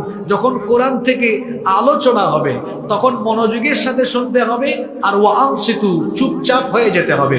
কথা চলছে কার? জোরে বলেন। তো আল্লাহর কথা চললে বান্দার কথার কি কোনো দাম আছে? আর তাহলে আমরা কেউ কথা বলবো না। নাগন ভূঁইয়ার মানুষ আমরা সবাই অত্যন্ত নম্র ভদ্র বিনয়ী মানুষ, আমরা সেটার বহিঃপ্রকাশ আজকে এখানে ঘটিয়ে দিব। বলেন ইনশাআল্লাহ। কয়টা বলে ফেলেছি? 5টা। রহমানের বান্দা হলো তারা দানশীল যারা। নাম্বার 6, মনোযোগ আছে তো সবার? খুব গুরুত্বপূর্ণ পয়েন্ট আবার শুরু হচ্ছে। 6 নম্বরে হলো রহমানের বান্দা যারা আল্লাহর সাথে কাউকে শরীক করে না তারা। এজন্য আল্লাহ বলছেন ওয়াল্লাযীনা লা ইয়াদউনা মা'আল্লাহি ইলাহান আখার। রহমানের বান্দা হলো তারা আল্লাহর সাথে অন্য কাউকে ইলাহ হিসাবে ডাকে না যারা। রহমানের বান্দাদের যত চাওয়া পাওয়া আছে সকল চাওয়া পাওয়া একজনের কাছে নিবেদন করে, গলার আওয়াজ বড় করে সবাই বলেন তিনি কি? রহমানের বান্দারা সুদিনেও ডাকে আল্লাহ, দুর্দিনেও ডাকে আল্লাহ, দুঃখের সময়েও বলে আল্লাহ, সুখের সময়েও বলে আল্লাহ, সুস্থতার সময়ে বলে আল্লাহ, অসুস্থতার সময়েও বলে আল্লাহ, ভালো সময়েও ডাকে আল্লাহ, খারাপ সময়েও ডাকে আল্লাহ। আল্লাহ ছাড়া অন্য কারো কাছে তারা কোনো কিছু চায় না। আল্লাহকে বাদ দিয়ে অন্য কারো কাছে চায় যারা, আল্লাহ তাআলা রুবুবিয়াতের মধ্যে, উলুহিয়াতের মধ্যে, আসমা এবং সিফাতের ভেতরে কেউ যদি শিরক ঢুকিয়ে দেয় মুশরিক হয়ে যাবে সে। শিরক হচ্ছে মস্ত বড় কবিরা গুনাহ। কবিরা গুনাহের মধ্যে সবচেয়ে বড় কবিরা গুনাহ হলো শিরকের গুনাহ, আকবারুল কাবায়ের। এটা হলো সবচাইতে বড় কবিরা গুনাহ। চাইতে হবে কেবলমাত্র একজনের কাছে। জোরে বলেন তিনি কি? পরীক্ষা সামনে, আমি পড়াশোনা করব সুস্থভাবে পরীক্ষা দেওয়ার জন্য, পরীক্ষায় কামিয়াব হওয়ার জন্য আমি যার কাছে চাইব, জোরে বলেন তিনি কি? নাকি মাইজ ভান্ডার দরবারে? চট্টগ্রামের এক জাহেল আছে, জাহাঙ্গীর না তো, সে নিজেকে জাহাঙ্গীর বলে। জাহাঙ্গীরও বলে না, তার নিজের নাম জাহাঙ্গীর হুজুর, সে নিজেই হুজুর। নিজেই কি? নিজেই হুজুর। কিছু ছেলেপেলেদেরকে নিয়ে মাজারের সামনে গিয়ে বলে, যাও বাজান, এই ছেলেগুলো পরীক্ষা দিবে, ইমতেহান মে কামিয়াব, কি জানি একটা কথা বলছে, আমি ভালো করে শুনতেও পারি না, এদেরকে পরীক্ষায় পাশ করায় দাও। মাজারের কোনো বাবা, মৃত বা জীবিত কোনো ব্যক্তি কাউকে পরীক্ষায় পাশ করায় দিতে পারবে? চাইতে হবে কার কাছে? চাইতে হয় একমাত্র একজনের কাছে। তিনি কি? সন্তান নাই, চাইবেন কার কাছে? নাকি তাবিজের পিছনে ছুটবেন? আল্লাহর কাছে চান। আমাদের জাতির পিতা ইব্রাহিম আলাইহিস সালাম ৮৬ বছর বয়স হয়েছে, সন্তান নাই, আল্লাহর কাছে সন্তান চেয়েছেন। জাকারিয়া আলাইহিস সালামের স্ত্রী বন্ধা, তার স্ত্রী সন্তান দিতে অক্ষম, তিনি আল্লাহর কাছে দোয়া করেছেন, তাকেও সন্তান দিয়েছেন কি? অসুস্থ হয়েছেন, আল্লাহর কাছে চান। ডাক্তারি করাবেন, চিকিৎসা করাবেন, পাশাপাশি আল্লাহর কাছে চান। জটিল এবং কঠিন রোগকেও যিনি ভালো করে দিতে পারেন, তিনি কি? আইয়ুব আলাইহিস সালাম 18 বছর অসুস্থ ছিলেন। 18 বছরের এই কঠিন রোগে শোকে ভোগার পরে আল্লাহর কাছে তিনি যখন দোয়া করেছেন, সুস্থ করে দিয়েছেন কে? সব সময় আল্লাহর কাছে যাইতে হবে। এজন্য আল্লাহ বলেছেন, রহমানের বান্দা হলো তারা আল্লাহর সাথে অন্য কাউকে শরীক করে না যারা। 7 নাম্বার হলো রহমানের বান্দা হলো তারা অন্যায় ভাবে মানুষকে খুন করে না যারা। রহমানের বান্দা হলো তারা অন্যায় ভাবে মানুষের রক্ত ঝরায় না যারা। এজন্য আল্লাহ তাআলা বলছেন, ওয়ালা ইয়াকতুলুনান নাফসাল্লাতী হারামাল্লাহু ইল্লা বিল হক। রহমানের বান্দা হলো তারা অন্যায় ভাবে কোনো নফস, কোনো প্রাণ শেষ করে ফেলে না যারা। অন্যায় ভাবে এখন মানুষকে খুন করার নজির বর্তমান দুনিয়াতে আছে না নাই? নিরপরাধী মানুষকে অপরাধী বানিয়ে মেরে ফেলার নজির আমাদের সমাজে গোটা পৃথিবীতে আছে। কোনো অপরাধ নাই, নিরপরাধী মানুষকে অপরাধীর অপবাদ দিয়ে, অপরাধের অভিযোগ এনে তাকে বিচার বহির্ভূত কাণ্ডায়, বিচার বহির্ভূত কায়দায় দুনিয়া থেকে শেষ করে ফেলা, এগুলো রহমানের বান্দাদের বৈশিষ্ট্য নয়। আরে দুনিয়াতে তো এমনও নিকৃষ্ট জালেম আছে যারা সাধারণ মানুষ শুধু নয়, আলেমদেরকেও, নিরপরাধ আলেমদেরকেও অপরাধী বানিয়ে বিচার বহির্ভূত কাণ্ডায় দুনিয়া থেকে শেষ করে দিয়েছে। এগুলো কি রহমানের বান্দাদের বৈশিষ্ট্য? এগুলো কি আল্লাহর বান্দাদের বৈশিষ্ট্য? এগুলো জালিমের বৈশিষ্ট্য, এগুলো স্বৈরাচারের বৈশিষ্ট্য। অন্যায় ভাবে নিরপরাধী মানুষগুলোকে অপরাধী বানিয়ে দুনিয়া থেকে বিদায় করে দেয় যারা, দুনিয়ার নিকৃষ্ট জালিম হলো তারা।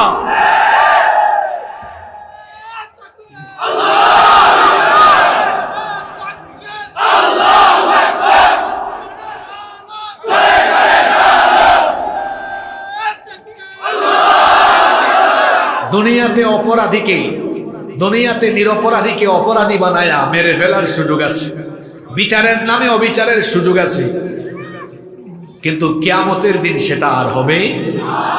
এমন বহু মানুষকে দুনিয়া থেকে বিদায় করে দেওয়া হয়েছে যাদের কোনো অপরাধ নাই। এখন এদেরকে যে অন্যায়ভাবে মেরে ফেলা হলো, দুনিয়ায় তো তারা আর বিচার পাইল না। দুনিয়ায় বিচার না পাইলেও আখিরাতে বিচার আছে না নাই?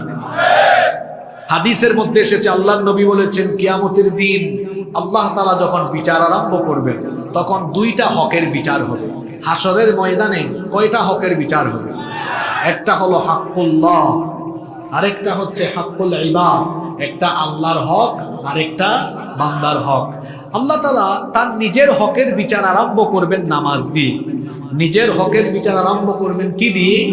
নামাজ। আল্লাহর হকের বিচার শেষ হয়ে যাওয়ার পর শুরু হবে বান্দার হকের বিচার। আর বান্দার হকের বিচার আরম্ভ হবে যারা অন্যায়ভাবে মানুষের রক্ত ঝরিয়েছে কিংবা অন্যায়ভাবে নিরপরাধ মানুষকে মেরে ফেলেছে, সেই রক্তপাতের বিচার হবে। বান্দার হক সমূহের মধ্যে প্রথম যে হকের বিচার হবে সেটা হবে যারা অন্যায়ভাবে মানুষের রক্ত ঝরিয়ে তার হাতকে রক্তে রঞ্জিত করেছে। কিয়ামতের দিন তারা আল্লাহর কাছে জবাবদিহিতার কাঠগড়ায় দাঁড় হতে হবে। সুতরাং দুনিয়াতে বিচার হয় নাই তো কি হয়েছে?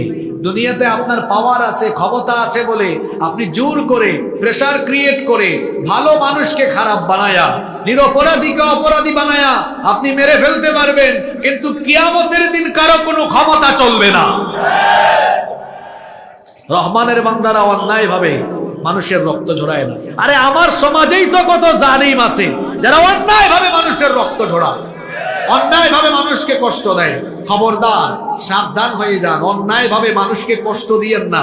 বান্দার হক এটা বড় গুরুত্বপূর্ণ বিষয়। আল্লাহর হক নষ্ট করলে তাওবা কইরা আল্লাহর কাছ থেকে মাফ নিয়ে নেওয়া যায়, কিন্তু বান্দার হক নষ্ট কইরা আল্লাহর কাছে তওবা কইরাও মাফ নেওয়া যায় না। বান্দার হক বান্দাকে ফিরাইয়া দিবেন না যতক্ষণ, অথবা সংশ্লিষ্ট ব্যক্তির কাছে মাফ নিতে পারবেন না যতক্ষণ, আল্লাহও আপনাকে মাফ করবেন না ততক্ষণ। আল্লাহ আমাদেরকে বুঝার তৌফিক দান করেন। এরপরে 8 নাম্বার, রহমানের বান্দারা চরিত্রবান হয়, জিনার ধারে কাছেও যায় না। এজন্য আল্লাহ তাআলা বলছেন ওয়ালা ইয়াজনুনা ওয়া মান ইয়াফআল যালিকা ইয়ালকা আসামা। রহমানের বান্দা যারা জিনা করে না তারা, যুবক ভাইদেরকে বলছি বিবাহ বহির্ভূত হারাম রিলেশনে নিজেকে সম্পৃক্ত করো না। যারা ছাত্র পড়াশোনা করো তাদেরকে বলছি পড়াশোনাকালীন সময়ে ছাত্র জীবনে মেয়েদের ফিতনায় পড়ো না। ছাত্র জীবনে যদি মেয়েদের ফিতনায় পড়ে যাও তোমার কেরিয়ার ধ্বংস হয়ে যাবে, চরিত্রও নষ্ট হয়ে যাবে, দুনিয়াও ধ্বংস হবে, আখিরাতও ধ্বংস হবে। ছাত্র জীবন, এই জীবনটা হলো পড়াশোনা আর গবেষণার বয়স। পড়ার টেবিলে মনোযোগী হও, ক্লাসে মনোযোগী হও, তাহলে কেরিয়ার সুন্দর হবে। আজান হলে পরে নামাজে দৌড়াও, চরিত্র ভালো হবে।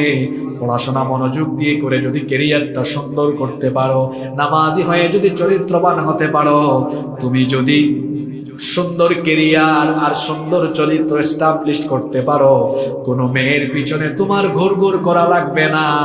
গোটা ফেনীর সুন্দরী সুন্দরী মেয়ের বাপ তোমার মতো সুন্দর ক্যারেক্টার আর সুন্দর চরিত্রবান ছেলের কাছে নিজের সুন্দরী মেয়ে বিয়ে দেওয়ার জন্য তোমার পিছনে তারা ঘুরঘুর ঘুরঘুর আরম্ভ করবে। নিজে সিদ্ধান্ত নাও, অসভ্য ছেলের মতো মেয়েদের পিছনে ঘুরঘুর করবা, নাকি নিজেকে এমন জায়গায় নিয়ে যাবা যাতে করে তোমার পিছনে মানুষ ঘুরঘুর ঘুরঘুর করে। নিজেই সিদ্ধান্ত নাও। বিবাহ বহির্ভূত কোনো হারাম রিলেশনে নিজেকে সম্পৃক্ত করবেন না। হারামের মধ্যে কোনো আরাম নাই। আর যারা গোপন সম্পর্কে আছেন তাদেরকে বলছি ভাই, হারাম গোপন সম্পর্ক যদি আপনি করেন, কেউ যেটা জানেন না কিন্তু সেটাও যিনি জানেন তিনি কে? আল্লাহ। এই যুবক ভাইয়েরা শোনো, রাতের বেলা যারা পর্নোগ্রাফি দেখো, যারা জিনার সাগরে ডুব দিয়ে দাও, যারা একটু একা হইলেই জিনা করতে মন চায়, চোখের জিনা, জবানের জিনা, সব রকমের জিনা করতে মন চায়, এই হাদিস বলার পরেও তোমার মাথায় যদি না ঢোকে, তাহলে আমি মনে করব তোমার মাথায় শয়তান পেশাব করে দিয়েছে। ভালো করে হাদিসটা শোনো। আল্লাহর নবী বলেছেন, কিয়ামতের দিন কিছু মানুষ আরবের তিহামা পর্বতমালা, শুভ্র সেই পর্বতমালা সমান নেক আমল নিয়ে হাসরের মাঠে হাজির হবে। ভালো করে হাদিসটা শুনে, আল্লাহর নবী বলেছেন কিয়ামতের মাঠে পর্বতমালার সমান আমল নিয়ে কিছু মানুষ হাজির হবে, কিন্তু তাদের পর্বতমালার সমান নেক আমল মুহূর্তেই হাসরের মাঠে ধুলাবালি হয়ে উড়ে যাবে, আমলগুলো বরবাদ হয়ে যাবে, নষ্ট হয়ে যাবে। কি ডেঞ্জারাস কথা, আপনি বুঝতে পারছেন? পর্বতমালা সমান আমল নিয়ে হাজির হবে, আমলগুলো কি হয়ে যাবে? ধুলা। বুঝেন তো, বাতাস আসলে ধুলা কি হয়? আপনার এই পর্বতমালার আমল ধুলা হয়ে উড়ে যাবে, নাই আমল আর নষ্ট, বরবাদ। সাহাবীরা এটা শুনে জিজ্ঞেস করলেন, ইয়া রাসূলুল্লাহ, সকলে পড়েন সাল্লাল্লাহু আলাইহি ওয়াসাল্লাম, এত বড় সাংঘাতিক কথা, বড় আশ্চর্য কথা, এতগুলো আমল কোথায় যাবে? মুহূর্তেই কোথায় হারিয়ে যাবে? কেন হারিয়ে যাবে? নবীজি তখন বললেন, সেই লোকগুলো হলো তারা আজান হলেও নামাজে যায়, মাহফিল হলে মাহফিলেও যায়, আবার যাকাত হলে, রমজান আসলে রোজাও রাখে, হজও করেছে, হাজী সাহেব নামের আগে উমরাও করেছে, ভালো ভালো কাজেও থাকে, কিন্তু যখন একা হয়ে যায় নীরবে নিবৃতে গোপনে হারাম কাজে লিপ্ত থাকে, গোপনে গোপনে একাকী হারাম কাজে লিপ্ত থাকবে যারা, হাসরের ময়দানে আমল শূন্য হয়ে যাবে তারা। কি ডেঞ্জারাস কথা, কি ভয়াবহ কথা! এই একটা হাদিসই তো আমার জীবন পরিবর্তনের জন্য যথেষ্ট। যুবক ভাইদেরকে বলছি, এই বয়সে জিনার সাগরে ডুব দিও না ভাই। নিজের লজ্জাস্থানের হেফাজত করো, চরিত্রবান হও। আল্লাহর নবী সুসংবাদ দিয়েছেন, বুখারীর হাদিস, মাইয়াদমানলি মা বাইনা লাহিয়াইহি ওয়া রিজলাইহি আদমানু লাহুল জান্নাহ।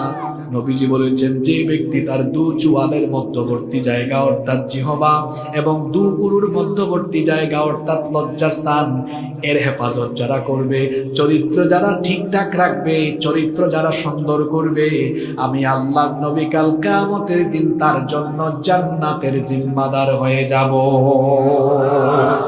নিজের চরিত্র ঠিক করে ফেলেন, আপনার জন্য জান্নাতের জিম্মাদারি গ্রহণ করবেন মুহাম্মাদুর রাসূলুল্লাহ সাল্লাল্লাহু আলাইহি ওয়াসাল্লাম। আল্লাহ এই গুণে আমাদেরকে গুণান্বিত হওয়ার তৌফিক দেন। কষ্ট হচ্ছে আপনাদের? এই তো আমরা শেষ দিকে চলে আসতেছি। নাম্বার 9 নম্বর হলো, রহমানের বান্দা হলো তারা মিথ্যা সাক্ষী দেয় না যারা। আমাদের সমাজে মিথ্যা সাক্ষী আছে না নাই? একটু ফেনী কোর্টে গিয়ে দেখেন, মিথ্যা সাক্ষী দিয়ে কত ভালো মানুষগুলোকে হয়রানি করা হচ্ছে। মিথ্যা সাক্ষী বাতিলকে প্রতিষ্ঠা করে, মিথ্যা সাক্ষী ভালো মানুষকে অনেক সময় মুসিবতে ফেলে দেয়। এজন্য আল্লাহ তাআলা বলছেন, রহমানের বান্দারা তারা কখনো মিথ্যা সাক্ষী দেয় না। ওয়াল্লাযীনা লা ইয়াশহাদুনাজ যুর, রহমানের বান্দা হলো তারা মিথ্যা সাক্ষী দেয় না যারা। আমার সমাজে তাকিয়ে দেখেন, মিথ্যা সাক্ষীদাতা অনেক মানুষই আছে যারা অল্প একটু টাকা খাইয়া মিথ্যা সাক্ষী দেয়, অথবা দুনিয়াবি ফায়দা, দুনিয়াবি স্বার্থ, দুনিয়াবি সামান্য হয়ে পড়ে মাঝে মাঝে মিথ্যা সাক্ষ্য দেয়। আর মিথ্যা সাক্ষী দিতে দিতে দিতে দিতে বর্তমান সমাজের মুমিন নামধারী টাটকা মুনাফিকেরা এত নিচে নেমে গিয়েছে, বড় বড় আলেম, বড় বড় দাঈ ইলাল্লাহ, কোরআনের খাদেমদের বিরুদ্ধেও অনেক মানুষ জঘন্য মিথ্যা সাক্ষ্য দিয়েছে। যাব কোথায় আমরা? শয়তানও খিলখিলিয়ে হাসে, দেখছো কি জাতের শয়তান! হ্যাঁ, জাতির শ্রেষ্ঠ সন্তান আলেমদের বিরুদ্ধে মিথ্যা সাক্ষ্য দেয়। আছে না নাই? জোরে বলেন, আছে না নাই? খবরদার, মিথ্যা বলা, মিথ্যা সাক্ষ্য দেওয়া অথবা মিথ্যা যে কোনো কিছু, এটা কিন্তু বাতিলকে প্রতিষ্ঠিত করে, মানুষকে কষ্টে ফেলে দেয়। মানুষকে কষ্ট দিয়েন না, বড় মুসিবতে পড়ে যাবেন আপনি। দেখেন না, মিথ্যা মামলাও আছে, বাস পুরাইছে একজন, মামলা খাইছে আরেকজন। আমাদের মতো বহু হুজুররা আছেন যারা মসজিদে থাকেন, যারা মাদ্রাসায় দর্সে থাকেন, ছাত্রদেরকে পড়ান, মসজিদের মেহরাবে তাদেরকে নামাজে দেখা যায়, মিম্বরে বক্তৃতায় দেখা যায়, ওয়াজ মাহফিলে, তাফসীর মাহফিলে তাদেরকে বক্তৃতা দিতে দেখা যায়। রাস্তাঘাটে গিয়ে গাড়ি ভাঙচুর করতে মানুষ তাদেরকে জীবনেও দেখে নাই। এরকম বড় বড় হুজুররাও মামলা খাইছে, গাড়ি পুরাইছে, কে জানে কে একজন, মামলা খাইছে আরেকজন। এরকম নাই তো আমার সমাজে? আপনি কি রাগ করলেন নাকি?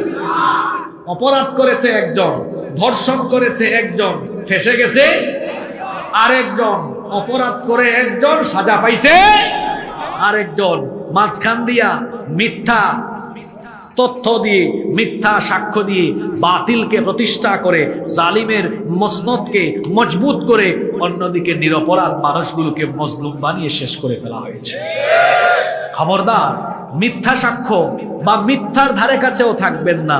এটা রহমানের বান্দাদের, আল্লাহর বান্দাদের কোনো বৈশিষ্ট্য নয়। আহারে, আমাদের তো মিথ্যা বলার স্বভাব অনেক বেশি আছে। হ্যাঁ, আছে সে ফুলগাজী, ফোন আসছে, কয় আমি আছি সোনাগাজী। আছে না নাই? আছে দাগন ভুইয়ায়। হ্যাঁ, আছে সে দাগন ভুইয়া, বলে আমি বাড়িয়ারহাট, পাঁচগাছিয়া, অন্য কোনো জায়গা আছে। এই যে মিথ্যা বলার স্বভাব আমাদের মধ্যে আছে না নাই? আল্লাহু আকবার।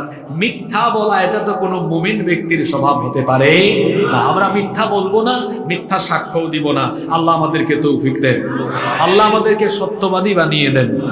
নাম্বার 10 নম্বর হলো এই যে এই গুণটা, রাগ করবেন না, আমি একটু সোজা সাপটা কথা বলি তো। এই গুণেও তো আমরা আজকের মাহফিলে অনেকে গুণান্বিত হতে পারে নাই। এই যে আমার আলোচনা রেকর্ড হয়েছে, আপনারা শুনবেন, প্রথম মিনিট থেকে এখন পর্যন্ত আমি একটা অনর্থক কথা বলি নাই। কারণ এত লক্ষ লক্ষ টাকা খরচ করে মাহফিলের আয়োজন হয়েছে ফালতু কথা বলার জন্য? তা আপনি এখানে এসেছেন, আপনি তো মুমিন ব্যক্তি, পার্সোনালিটি থাকবে আপনার, ব্যক্তিত্ববান হবেন, আপনি কোনো অনর্থক কথা জবান দিয়ে বের করবেন না, এটা রহমানের বান্দাদের বৈশিষ্ট্য নয়। এজন্য আল্লাহ এই সূরার মধ্যে 10 নাম্বার গুণ উল্লেখ করেছেন, ওয়া ইযা মাররু বিল্লাগwi মাররু কিরামা। রহমানের বান্দা হলো তারা অনর্থক কথা বা কাজ কারবারকে উপেক্ষা করে চলে যারা। এটা কিন্তু বড় অন্যতম একটা গুণ। এই গুণে গুণান্বিত হতে পারলে আপনার দুনিয়াও সফল হয়ে যাবে, আখিরাতও সফল হয়ে যাবে। কিন্তু আমাদের সমাজের প্রায় বেশিরভাগ মানুষ বেহুদা কাজে লিপ্ত, অনর্থক কাজে লিপ্ত, কাজের কাজ একটাও করে না। দেখা যায় আজে বাজে কথাবার্তা বলার জন্য আজে বাজে স্থানে বসে যায়। এজন্য আমি চায়ের দোকানগুলোর নাম দিয়েছি বাংলাদেশের সেকেন্ড পার্লামেন্ট। ওখানে চায়ের দোকানদার স্পিকারের ভূমিকায় থাকে, আর চা খোরেরা সাংসদের ভূমিকায় অবতীর্ণ হয়ে চা পান করে আর সকল আলোচনা সমালোচনার ঝড় তারা দোকানের মধ্যে উঠায়। আরেকটা জায়গা আছে মসজিদের বৈঠকখানা বা মসজিদের পুকুর পাড়ে বৈঠকখানা থাকে। কিছু কিছু মুসল্লি আছে নামাজ আদায় করার পরে তার কোনো কাজ কাম নাই, দুনিয়ার কোনো কাজে যায় না, মসজিদের সামনের বৈঠকখানায় বসে বসে ইমাম সাহেব, মুয়াজ্জিন সাহেব কোন দিকে কি করলো, মসজিদের সভাপতি, সেক্রেটারি, মোতওয়াল্লি বা এলাকার কে কোন কাম করলো, এগুলো নিয়ে আলোচনা সমালোচনা আছে না নাই? একটা উদাহরণ দিলে আপনারা বুঝবেন।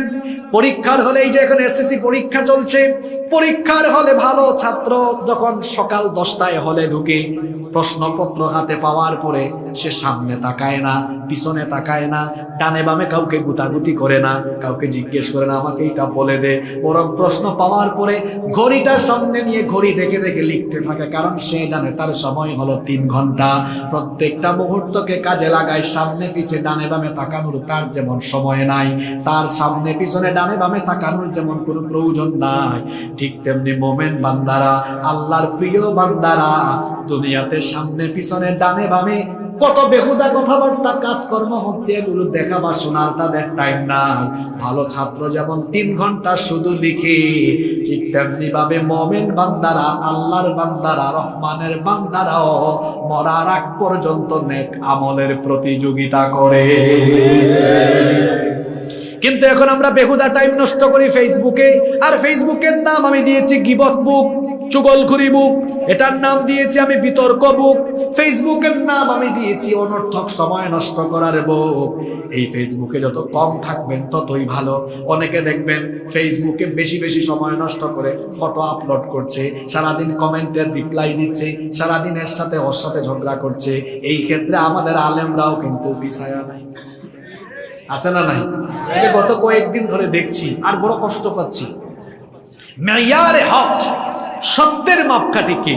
রাসূল সাল্লাল্লাহু আলাইহি ওয়াসাল্লাম নাকি সাহাবীরা? এটা নিয়ে কওমি আলিয়া ঘরানা আলেমদের মধ্যে এবং বিশেষ করে 2 ঘরানার ইসলামী দলের মধ্যেও ব্যাপক আলোচনা সমালোচনা, ফেসবুক পোস্ট, পাল্টা পোস্ট, লাইভ পাল্টা লাইভ, এগুলো চলছে। ঠিক আছে কথা? কোন সময় এগুলো চলছে? যেই সময়ে আমাদের সন্তানদের বইয়ের ভেতরে ট্রান্সজেন্ডার, ফাহিম অন্তরার প্রেমের গল্প, নিরাপদ স্পর্শের নামে অনেক অশ্লীলতা, এবং বইয়ের ভেতরে সারেগামা পাধানিসা, লীলাবালি লীলাবালি, বড় যুবতী সৈগ, বিয়ার সাজনী, কন্যা সাজলো, যখন গোটা বইগুলোতে অশ্লীলতা, বেহায়াপনা, নোংরামি দিয়ে ভরে দিয়ে আমার কোমলমতি শিক্ষার্থীদেরকে, আগামী প্রজন্মকে চরিত্রহীন, লম্পট, সমকামী এবং চরিত্রহীন বানানোর অপচেষ্টা চলছে। সেই সময়ে কওমি আলিয়া, সকল দলমতের আলেমুলামারা এক টেবিলে বসে এই মুহূর্তে কি করণীয়, কি করা যায় সেটা নিয়ে যখন সংলাপ করা বসা দরকার, দায়িত্বশীল মহলকে গিয়ে সজাগ করা দরকার, তখন আমাদের রাহবারেরা মেয়ারে হক নিয়ে তারা আলোচনা সমালোচনা আরম্ভ করেছেন। এই মেয়ারে হক, এই যে শব্দটা, এটা কুরআন সুন্নাহর বহুল ব্যবহৃত কোনো পরিভাষাও নয়। ভারতীয় উপমহাদেশে এটা, বিশেষ করে যখন বাংলাদেশ, ভারত, পাকিস্তান সব যখন এক জায়গায় ছিল, এক দেশে আমরা ছিলাম, তখন এক ঘরানার আলেমদের থেকে এই শব্দটির উৎপত্তি হয়েছে। রাসূল সাল্লাল্লাহু আলাইহি ওয়াসাল্লাম এবং সাহাবীদেরকে আমরা ভালোবাসবো, তাদেরকে আমরা অনুসরণ করব, অনুকরণ করব, বাস এতটুকু কথা হওয়াই উচিত।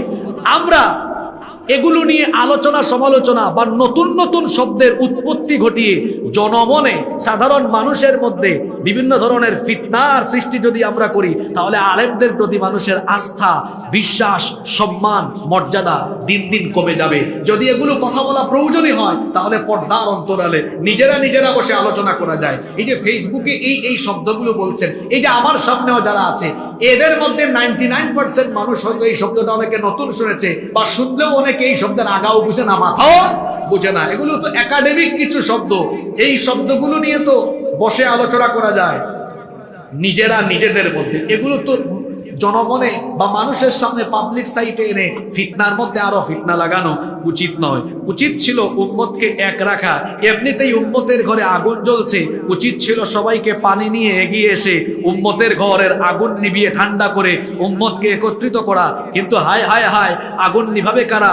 দেখা যাচ্ছে আগুন লাগার পরে পানি নিয়ে না এসে কেরোসিন নিয়ে এসে আবার আগুন আরো জ্বালিয়ে দেওয়ার উপক্রম হচ্ছে। এদিকে আলেমে আলেমে কামড়া কামড়ি হচ্ছে, আর ওই দিকে আমরা বাহাস করছি, সংলাপ করছি, ভিডিও পাল্টা ভিডিও, আলোচনা পাল্টা সমালোচনা, এগুলো করছি। আর অন্যদিকে ট্রান্সজেন্ডার পড়াইয়া এবং অন্যান্য অসভ্যতামি নোংরামি বাচ্চাদেরকে শিখাইয়া সামনে পরীক্ষা চলে আসতেছে। আপনারা আমার কথা বুঝতেছেন? বুঝতেছেন আমার? কিছু কিছু আলেমও এখন বের হয়েছেন। আমি এই কথাগুলো কোনোদিন মাহফিলে বলি না, কারণ কারো সমালোচনা করা, কারো সম্পর্কে কথা বলা আমি এটা পছন্দ করি না। কারণ কোরআনের মাহফিল কাউকে নিয়ে কটাক্ষ করা, কাউকে নিয়ে সমালোচনা করার জায়গা নয়। কিন্তু এটা আজকে বাধ্য হয়ে বলতে হচ্ছে। কিছু কিছু ভাইরা দেখা যাচ্ছে সারাদিন ফেসবুকে থাকে, তারপরে ফেসবুকে কি সারাদিন দেখলো সেই গুরুত্বপূর্ণ ভাইরাল ইস্যুগুলো নিয়ে তার মাহফিলে 50 মিনিট বা 1 ঘন্টা এগুলো নিয়ে আলোচনা করলো। নিজে সবসময় আলোচনায় থাকতে চায়, অথবা এই আলেম কি করলো, ওই আলেম কি করলো, এই আলেম কি করলো, ওই আলেম কি হলো। আমার ভাই, মোমেন তো মোমেনের আয়না। আয়নার সামনে দাঁড়ালে যেমন, আমি আয়নার সামনে দাঁড়ালাম, আমার চেহারার মধ্যে কোনো খুঁত আছে কিনা, আমার শরীর ঠিক আছে কিনা, আমার কাপড় চোপড় ঠিক আছে কিনা, আয়না কি সেটা বলে দিবে না? এক মুমিন আরেক মুমিনের আয়না। আমার কোনো ভাই ভুল করতে পারে, তার মধ্যে কোনো ভুল থাকতে পারে। এখনকার দিনে যোগাযোগ সহজ না কঠিন? জোরে বলেন। প্রত্যেকের ফেসবুক অ্যাকাউন্ট আছে, আমি তাকে ইনবক্সে নক করতে পারি, অথবা বিশেষ করে যারা অত্যন্ত সুপরিচিত তাদের নাম্বার পাওয়া তো ব্যাপারই না। যোগাযোগ করা আজকাল কত ইজি। আপনি তার সাথে ব্যক্তিগত যোগাযোগ করে ইসলাহ করতে পারেন, সংশোধন করতে পারেন, নিজেরা বসে নিজেদের সমস্যা সমাধান করতে পারেন। শুধুমাত্র নিজে ভাইরাল থাকার জন্য অথবা নিজে আলোচনায় থাকার জন্য এই ধরনের পন্থা অবলম্বন করা, এটা কোনো ভালো ভদ্র আলেমের বৈশিষ্ট্য হতে পারে না। এগুলো বন্ধ করুন। কারণ আমরা চাই এদেশের কওমি আলিয়া সকল দল মতের আলেম ওলামারা এক টেবিলে থাকুক। এমনিতেই আমরা এই দলাদলি করে অনেক বড় ক্ষতি করে ফেলেছি। আমরা ঐক্যবদ্ধ হওয়ার চেষ্টায় আছি, আমরা এক থাকতে চাই। আমাদের মধ্যে মাসআলাগত ভিন্নতা থাকতে পারে, কিন্তু আমরা তো মৌলিক ক্ষেত্রে সবাই এক এবং অভিন্ন। আমরা তো সবাই এক আল্লাহর উপর ঈমান এনেছি। আমাদের নবী মুহাম্মদুর রাসূলুল্লাহ সাল্লাল্লাহু আলাইহি ওয়াসাল্লামের উপর ঈমান এনেছি। আমাদের মৌলিক কোনো বিষয় নিয়ে আমাদের মাঝে ইখতিলাফ নাই। কোনো ঘরানার আলেম কি বলেছে যে ফজরের নামাজ 4 রাকাত, আর আরেক ঘরানার আলেমরা বলেছে না, আমাদের কাছে মনে হয় 8 রাকাত। কথা বলেন। মৌলিক কোনো বিষয় নিয়ে আমাদের মধ্যে পার্থক্য, আমাদের মধ্যে কোনো ইখতিলাফ নাই। যে সকল ইখতিলাফগুলো আছে সেগুলো এমন এমন বিষয় যেগুলি নিয়ে ইখতিলাফ থাকলেও আমরা চাইলে এক হয়ে ঐক্যবদ্ধ থাকতে পারি। সুতরাং বলবো, এই সংকীর্ণতা নিজেদের অন্তর থেকে, হৃদয় থেকে ঝেড়ে ফেলে দিয়ে আসুন উদারতা লালন করে আমরা যদি নিজেরা উদার হতে পারি, আমাদেরকে দেখে এদেশের মুসলমানরা শিখবে। আমরা একজন আরেকজনকে সম্মান করে কথা বলতে শিখি, একজন আরেকজনকে আন্তরিকভাবে ভালোবাসতে শিখি। আমরা যদি নিজেদের মধ্যে আন্তরিকতা, ভ্রাতৃত্ব, সম্মানবোধ আর ভালোবাসা বাড়াতে পারি, তাহলে এদেশের মুসলমানরাও আমাদেরকে দেখে দেখে ঐক্যবদ্ধ হয়ে যাবে। আর যখন মুসলমানরা ঐক্যবদ্ধ হয়ে যাবে, সকল ঘরানার আলেমরা ঐক্যবদ্ধ হয়ে যাবে, এই দেশে কোরআনের শাসনও তখন প্রতিষ্ঠা হয়ে যাবে। আল্লাহ এই কথাগুলো আমাদেরকে বুঝবার তৌফিক দান করেন। আমি বলছিলাম অনর্থক কথা বলা, আজে বাজে কথা বলা, এগুলো রহমানের বান্দার কোনো বৈশিষ্ট্য নয়। আজে বাজে কাজ চলছে, আপনি এই দাগন ভুইয়ার রাস্তা দিয়ে হেঁটে যাচ্ছেন, এখানে গান হচ্ছে, এগুলো আমার জন্য আজে বাজে জিনিস, আমি শুনবো না, আমি চলে যাব। মোবাইলে বাজে ভিডিও এসেছে, এটা আমার জন্য অনর্থক ভিডিও, এটা আমি দেখবো না, আমি কোনো বাজে কথা বলবো না। বাজে কাজ করা, ওই যে আমরা একটু আগে একটা এক্সাম্পল দিচ্ছিলাম, দেখবেন এসএসসি পরীক্ষা চলছে, আমরাও পরীক্ষার হলে দেখেছি, যখন আমরা নিজেরাও পরীক্ষা দিয়েছি, কিছু ছাত্র আছে পরীক্ষার হলে ঢোকার পরে, খাতা পাওয়ার পরে, প্রশ্ন পাওয়ার পরে সামনের জনকে জিজ্ঞাসা, এটা কি, তারপরে ডানে কোথায়, এটা আমারে বলে দে, ডানে কিছুক্ষণ, বামে কিছুক্ষণ, সামনে কিছুক্ষণ, পিছনে কিছুক্ষণ। তখন ইনভিজিলেটর যিনি থাকেন তারে তখন সতর্ক করেন, এই তুমি এদিক ওদিক তাকাইও না, সময় কাজে লাগাও। ইনভিজিলেটর যেমন ওই পরীক্ষার্থীকে সতর্ক করেন, আল্লাহ যেন আমাদেরকে এই দুনিয়ার পরীক্ষা গৃহে আমাদের মতো ইমানদারকে সতর্ক করে বলছেন, বান্দা তুমি অনর্থক কথা বা কাজে মনোযোগী হয়ো না, তোমার স্বভাব হবে এমন, ওয়াইদা মাররু বিল্লাহি মাররু কিরামা, অনর্থক কথা বা কাজ চলছে এমন জায়গা দিয়ে গেলে তুমি সম্মানের সাথে বিচরণ করবা, চলে যাবা, ব্যক্তিত্ববান ইমানদারের মতো সেগুলোকে উপেক্ষা করে চলবা। সুবহানাল্লাহ বলেন। এই গুণে আল্লাহ গুণান্বিত হওয়ার তৌফিক আমাদেরকে দান করেন, বলেন আমিন। এরপরে রহমানের বান্দাদের 11 নম্বর গুণ হলো, কোরআন থেকে যখন তাদেরকে উপদেশ দেওয়া হয় তখন তারা অন্ধ আর বধিরের মতো আচরণ করে না। এই যে দীর্ঘ 1 ঘন্টা ধরে আপনাদেরকে আমি কোনো উপদেশ দিচ্ছি না, আল্লাহর কথাগুলো আল্লাহ দয়া করে আমাকে দিয়ে বলাচ্ছেন, এই সবগুলো উপদেশ, জোরে বলেন কার উপদেশ? আল্লাহ তাআলা বলছেন রহমানের বান্দাদের স্বভাব হলো আল্লাহর কালামের উপদেশগুলো তারা যখন শুনে আবু জাহেলের মতো আচরণ করে না। আবু জাহেল নবীজির কাছ থেকে কোরআন শুনেছে, নবীজির কণ্ঠে কোরআন শোনার পরে গুমরা আরো গুমরা হয়েছে।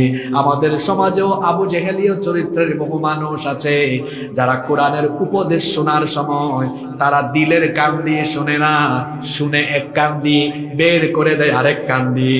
কোরআন বলছে সুদ খেও না, এটা শোনার পরেও সে সুদ খায়, মনে হয় যেন বধিরের মতো স্বভাব, শুনেও না শোনার ভান ধরে। এমন মানুষ বলেন তো আমাদের সমাজে কম বেশি আছে না নাই? অন্যায় অপকর্ম কোনটা হারাম কোনটা নিষিদ্ধ সব কোরআন বলে দিয়েছে, শোনার পরেও বধিরের মতো আচরণ করে, দেখেও যেন না দেখার ভান করে, শুনেও যেন না শোনার ভান করে। আল্লাহ তাআলা বলছেন এটা রহমানের বান্দার বৈশিষ্ট্য নয়, বরং রহমানের বান্দাদের স্বভাব হলো, আল্লাহ তাআলা বললেন ওয়াল্লাযীনা ইযা যুক্কিরু বিআয়াতি রাব্বিহিম লাম ইয়াখিরু আলাইহা সুম্মান ওয়া উময়ানা। রহমানের বান্দা হলো তারা কোরআন দিয়ে তাদের রবের উপদেশ শোনানো হলে অন্ধ আর বধিরের মতো আচরণ করে না। যারা কোরআন শুনলে রহমানের বান্দাদের ইমানদারদের ঈমান আরো বাড়ে না কমে? আরো জোরে বলেন, বাড়ে না কমে? ইন্নামাল মুমিনুনাল্লাযীনা ইযা যুকিরাল্লাহু ওয়াজিলাত কুলুবুহুম ওয়া ইযা তুলিয়াত আলাইহিম আয়াতুহু زادتهم إيمانا وعلى ربهم يتوكلون। নিশ্চয়ই মুমিন হলো তারা, নিশ্চয়ই মুমিন হলো তারা আল্লাহর কথা স্মরণ হলে অন্তরটা কম্পিত হয়ে যাদের, অন্তর আল্লাহর ভয়ে ভীত হয়ে যাবে, এবং আল্লাহর আয়াত যখন তাদেরকে শোনানো হয় তাদের ঈমান আরো বেড়ে যায়। আল্লাহ এই গুণে গুণান্বিত হওয়ার তৌফিক আমাদেরকে দান করেন, বলেন আমিন। 12 এবং সর্বশেষ হলো রহমানের বান্দাদের গুণ হলো, বিবাহিত অবিবাহিত সকলকে বলছি এই শেষের কথাটা ভালো করে শোনেন।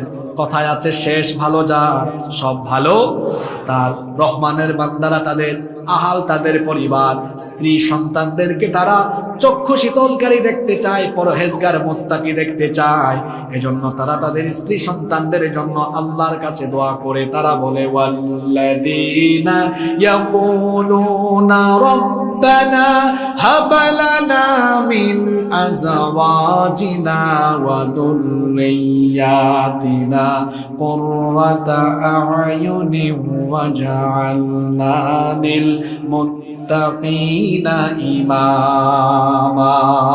রহমানের বান্দা হলো তারা দোয়ার সময় যারা বলে, হে আল্লাহ আমাদের স্ত্রী আর সন্তানদেরকে চক্ষু শীতলকারী বানাও, এই দোয়াটি করে যারা রহমানের বান্দা হলো তারা। নেককার স্ত্রী, দিনদার স্ত্রী আমরা সবাই চাই কি চাই না? যারা বিবাহ করেন নাই, অবিবাহিতরা সকল দোয়া মিস করলেও এই দোয়া মিস করবেন না। বিয়ের আগে আপনার হবু বউয়ের জন্য কি দোয়া করবেন? আল্লাহ দোয়া শিখালেন, বান্দা তুমি আমার কাছে চক্ষু শীতলকারী স্ত্রী চাও। খুব সুন্দর শব্দ চয়ন করেছেন আল্লাহ, চক্ষু শীতলকারী, অর্থাৎ এমন স্ত্রী, এমন বউ যাকে দেখলে নয়ন জুড়িয়ে যায়, চক্ষু ঠান্ডা হয়ে যায়, হৃদয়টা প্রশান্ত হয়ে যায়। আপনি ঘরে গিয়ে দেখলেন আপনার স্ত্রী আজান হলে 5 ওয়াক্ত নামাজ আদায় করে, রাতের বেলা তাহাজ্জুদ আদায় করে, আপনার স্ত্রী আপনার কেয়ারিং করে, আপনার স্ত্রী আপনার বাবা মায়ের খেদমত করে, সন্তানদেরও ঠিক মতো দেখাশোনা করে। এমন স্ত্রী যদি আপনার চক্ষু দেখে, বলেন তো চক্ষু ঠান্ডা হবে কি হবে না?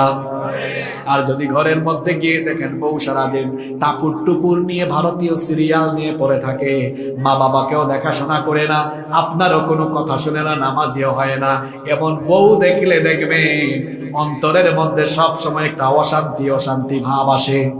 এজন্য আল্লাহর নবী বলেছেন, মান রাযাকাহুল্লাহু ইমরাআতান সালিহা ফাকাদ আ'ানাহু আলা শাতরি দীনি। আল্লাহ যেই ব্যক্তিকে দয়া করে একজন নেককার জীবন সঙ্গিনী দান করেছেন, আল্লাহ যেন ওই ব্যক্তিকে ইসলামের অর্ধেক নিয়ামত দান করে দিয়েছে। এটা আমি একটা বুঝবা না তোমরা, যারা বিবাহিত তারা জানে, টাকা আছে, পয়সা আছে, ক্ষমতা আছে, সব আছে, বউ যদি ভালো না হয় সবকিছু যেন অশান্তি, জাহান্নাম লাগে। আর বউ যদি ভালো হয়, ঘরের মধ্যে যদি দামি দামি আসবাবপত্র না থাকে, টাকা পয়সা কম থাকে, বউ ভালো হলে অন্তরের মধ্যে সবসময় একটা শান্তি ভাব আসে। নেককার স্ত্রী পাওয়ার জন্য আল্লাহর কাছে দোয়া করতে হবে, সেই দোয়া আল্লাহ শিখিয়েছেন। আবার যারা বিবাহিত তারাও এই দোয়াটা করবেন, স্ত্রীকে যেন আল্লাহ আপনার জন্য চক্ষু শীতলকারী বানিয়ে দেন। দোয়ার পরবর্তী অংশটা হলো, আল্লাহ শুধু আমাদের স্ত্রী নয়, আমাদের সন্তানগুলোকেও আমাদের জন্য চক্ষু শীতলকারী বানিয়ে দেন। আর সন্তান ছেলে মেয়ে যদি নষ্ট হয়ে যায় তাহলে দুঃখের কোনো শেষ নাই। আপনি যদি বাড়িতে দেখেন আপনার ছেলে আজান হলেই আপনাকে এসে বলে, আব্বু চলেন মসজিদে যাই, আপনার ছেলে যদি বাড়ির সবার সাথে ভালো আচরণ করে, এলাকার সবাইকে সম্মান করে, এলাকার মানুষজন বলবে অমুক সাহেবের ছেলে এত ভালো, তার আচার আচরণ, কথাবার্তা এত সুন্দর, আসলেই ছেলেটা ভালো। এমন কথা যদি আপনার কান শুনে, বলেন তা আপনার সেই ছেলেটাকে দেখলে কলিজা ঠান্ডা হবে কি হবে না? আপনার ছেলে মেয়ে যেন চক্ষু শীতলকারী হয়, এজন্য আল্লাহ দোয়া শিখিয়েছেন, বান্দা তোমার স্ত্রী আর সন্তানকে তুমি যেন পরহেজগার, চক্ষু শীতলকারী হিসেবে পাও। এজন্য আমার কাছে তুমি দোয়া করো, এটা আমার প্রিয় বান্দার বৈশিষ্ট্য। আল্লাহ তাআলা দয়া করে দোয়াটাও শিখাইয়া দিলেন। কেউ চুপ থাকবেন না, সবাই আমার সঙ্গে পড়েন, রব্বানা হাব লানা মিন আজওয়াজিনা ওয়া যুররিয়াতিনা কুররাতা আ'য়ুনিন ওয়াজআলনা লিল মুত্তাকিনা ইমামা। হে আমাদের রব, আমাদের স্ত্রী সন্তানদেরকে তুমি আমাদের জন্য চক্ষু শীতলকারী বানিয়ে দাও, আর আমাদেরকে মুত্তাকিদের ইমাম বানিয়ে দাও। ভালো করে শোনেন, অনেকে আছেন তার ছেলেকে নিয়ে একজন আলেমের কাছে এসে বলেন, হুজুর দোয়া করেন আমার ছেলেটা যেন আপনার মতো আলেম হতে পারে।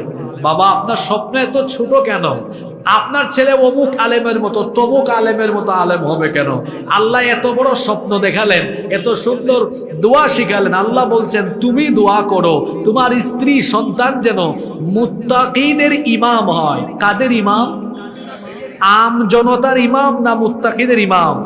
মুত্তাকি কারা? ইন্না আকরামাকুম ইনদাল্লাহি আতকাকুম। কোরআনের এক আয়াতের তাফসীর অন্য আয়াতে পাওয়া যায়, আল্লাহর কাছে সকল মানুষের মধ্যে সবচাইতে সম্মানিত তারা মুত্তাকি যারা। সুবহানাল্লাহ পড়েন।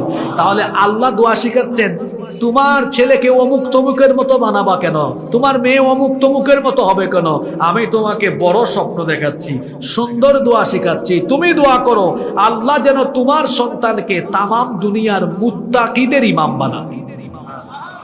সাধারণ মানুষের না মুত্তাকিদের? আল্লাহর কাছে সবচেয়ে সম্মানিত কারা? জোরে বলেন।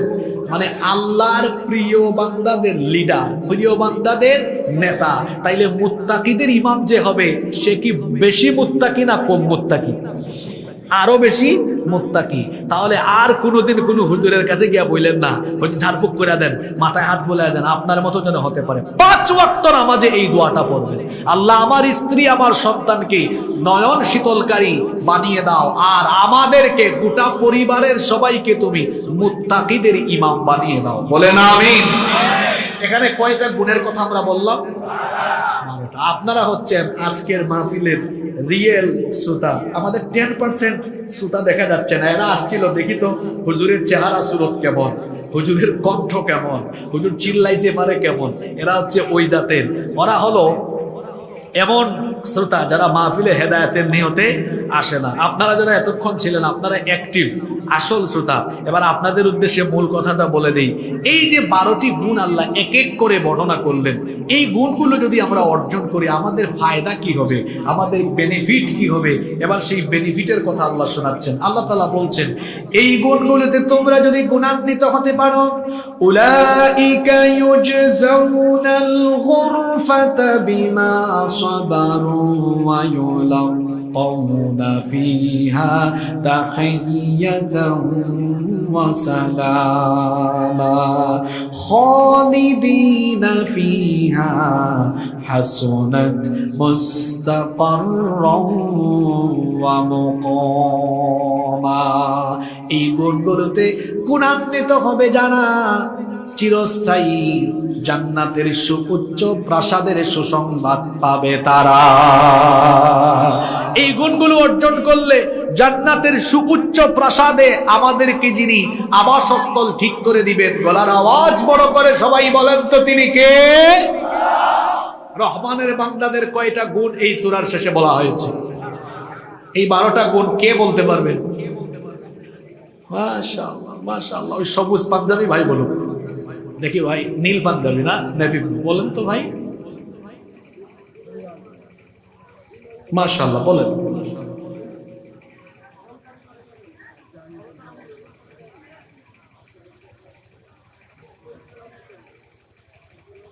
না আপনার উল্টা পাল্টা হয়ে গেছে, আপনি একটারে বানাইছেন 2 পয়েন্ট। আপনি বলেন তো ভাই। ওয়ালাইকুম আসসালাম।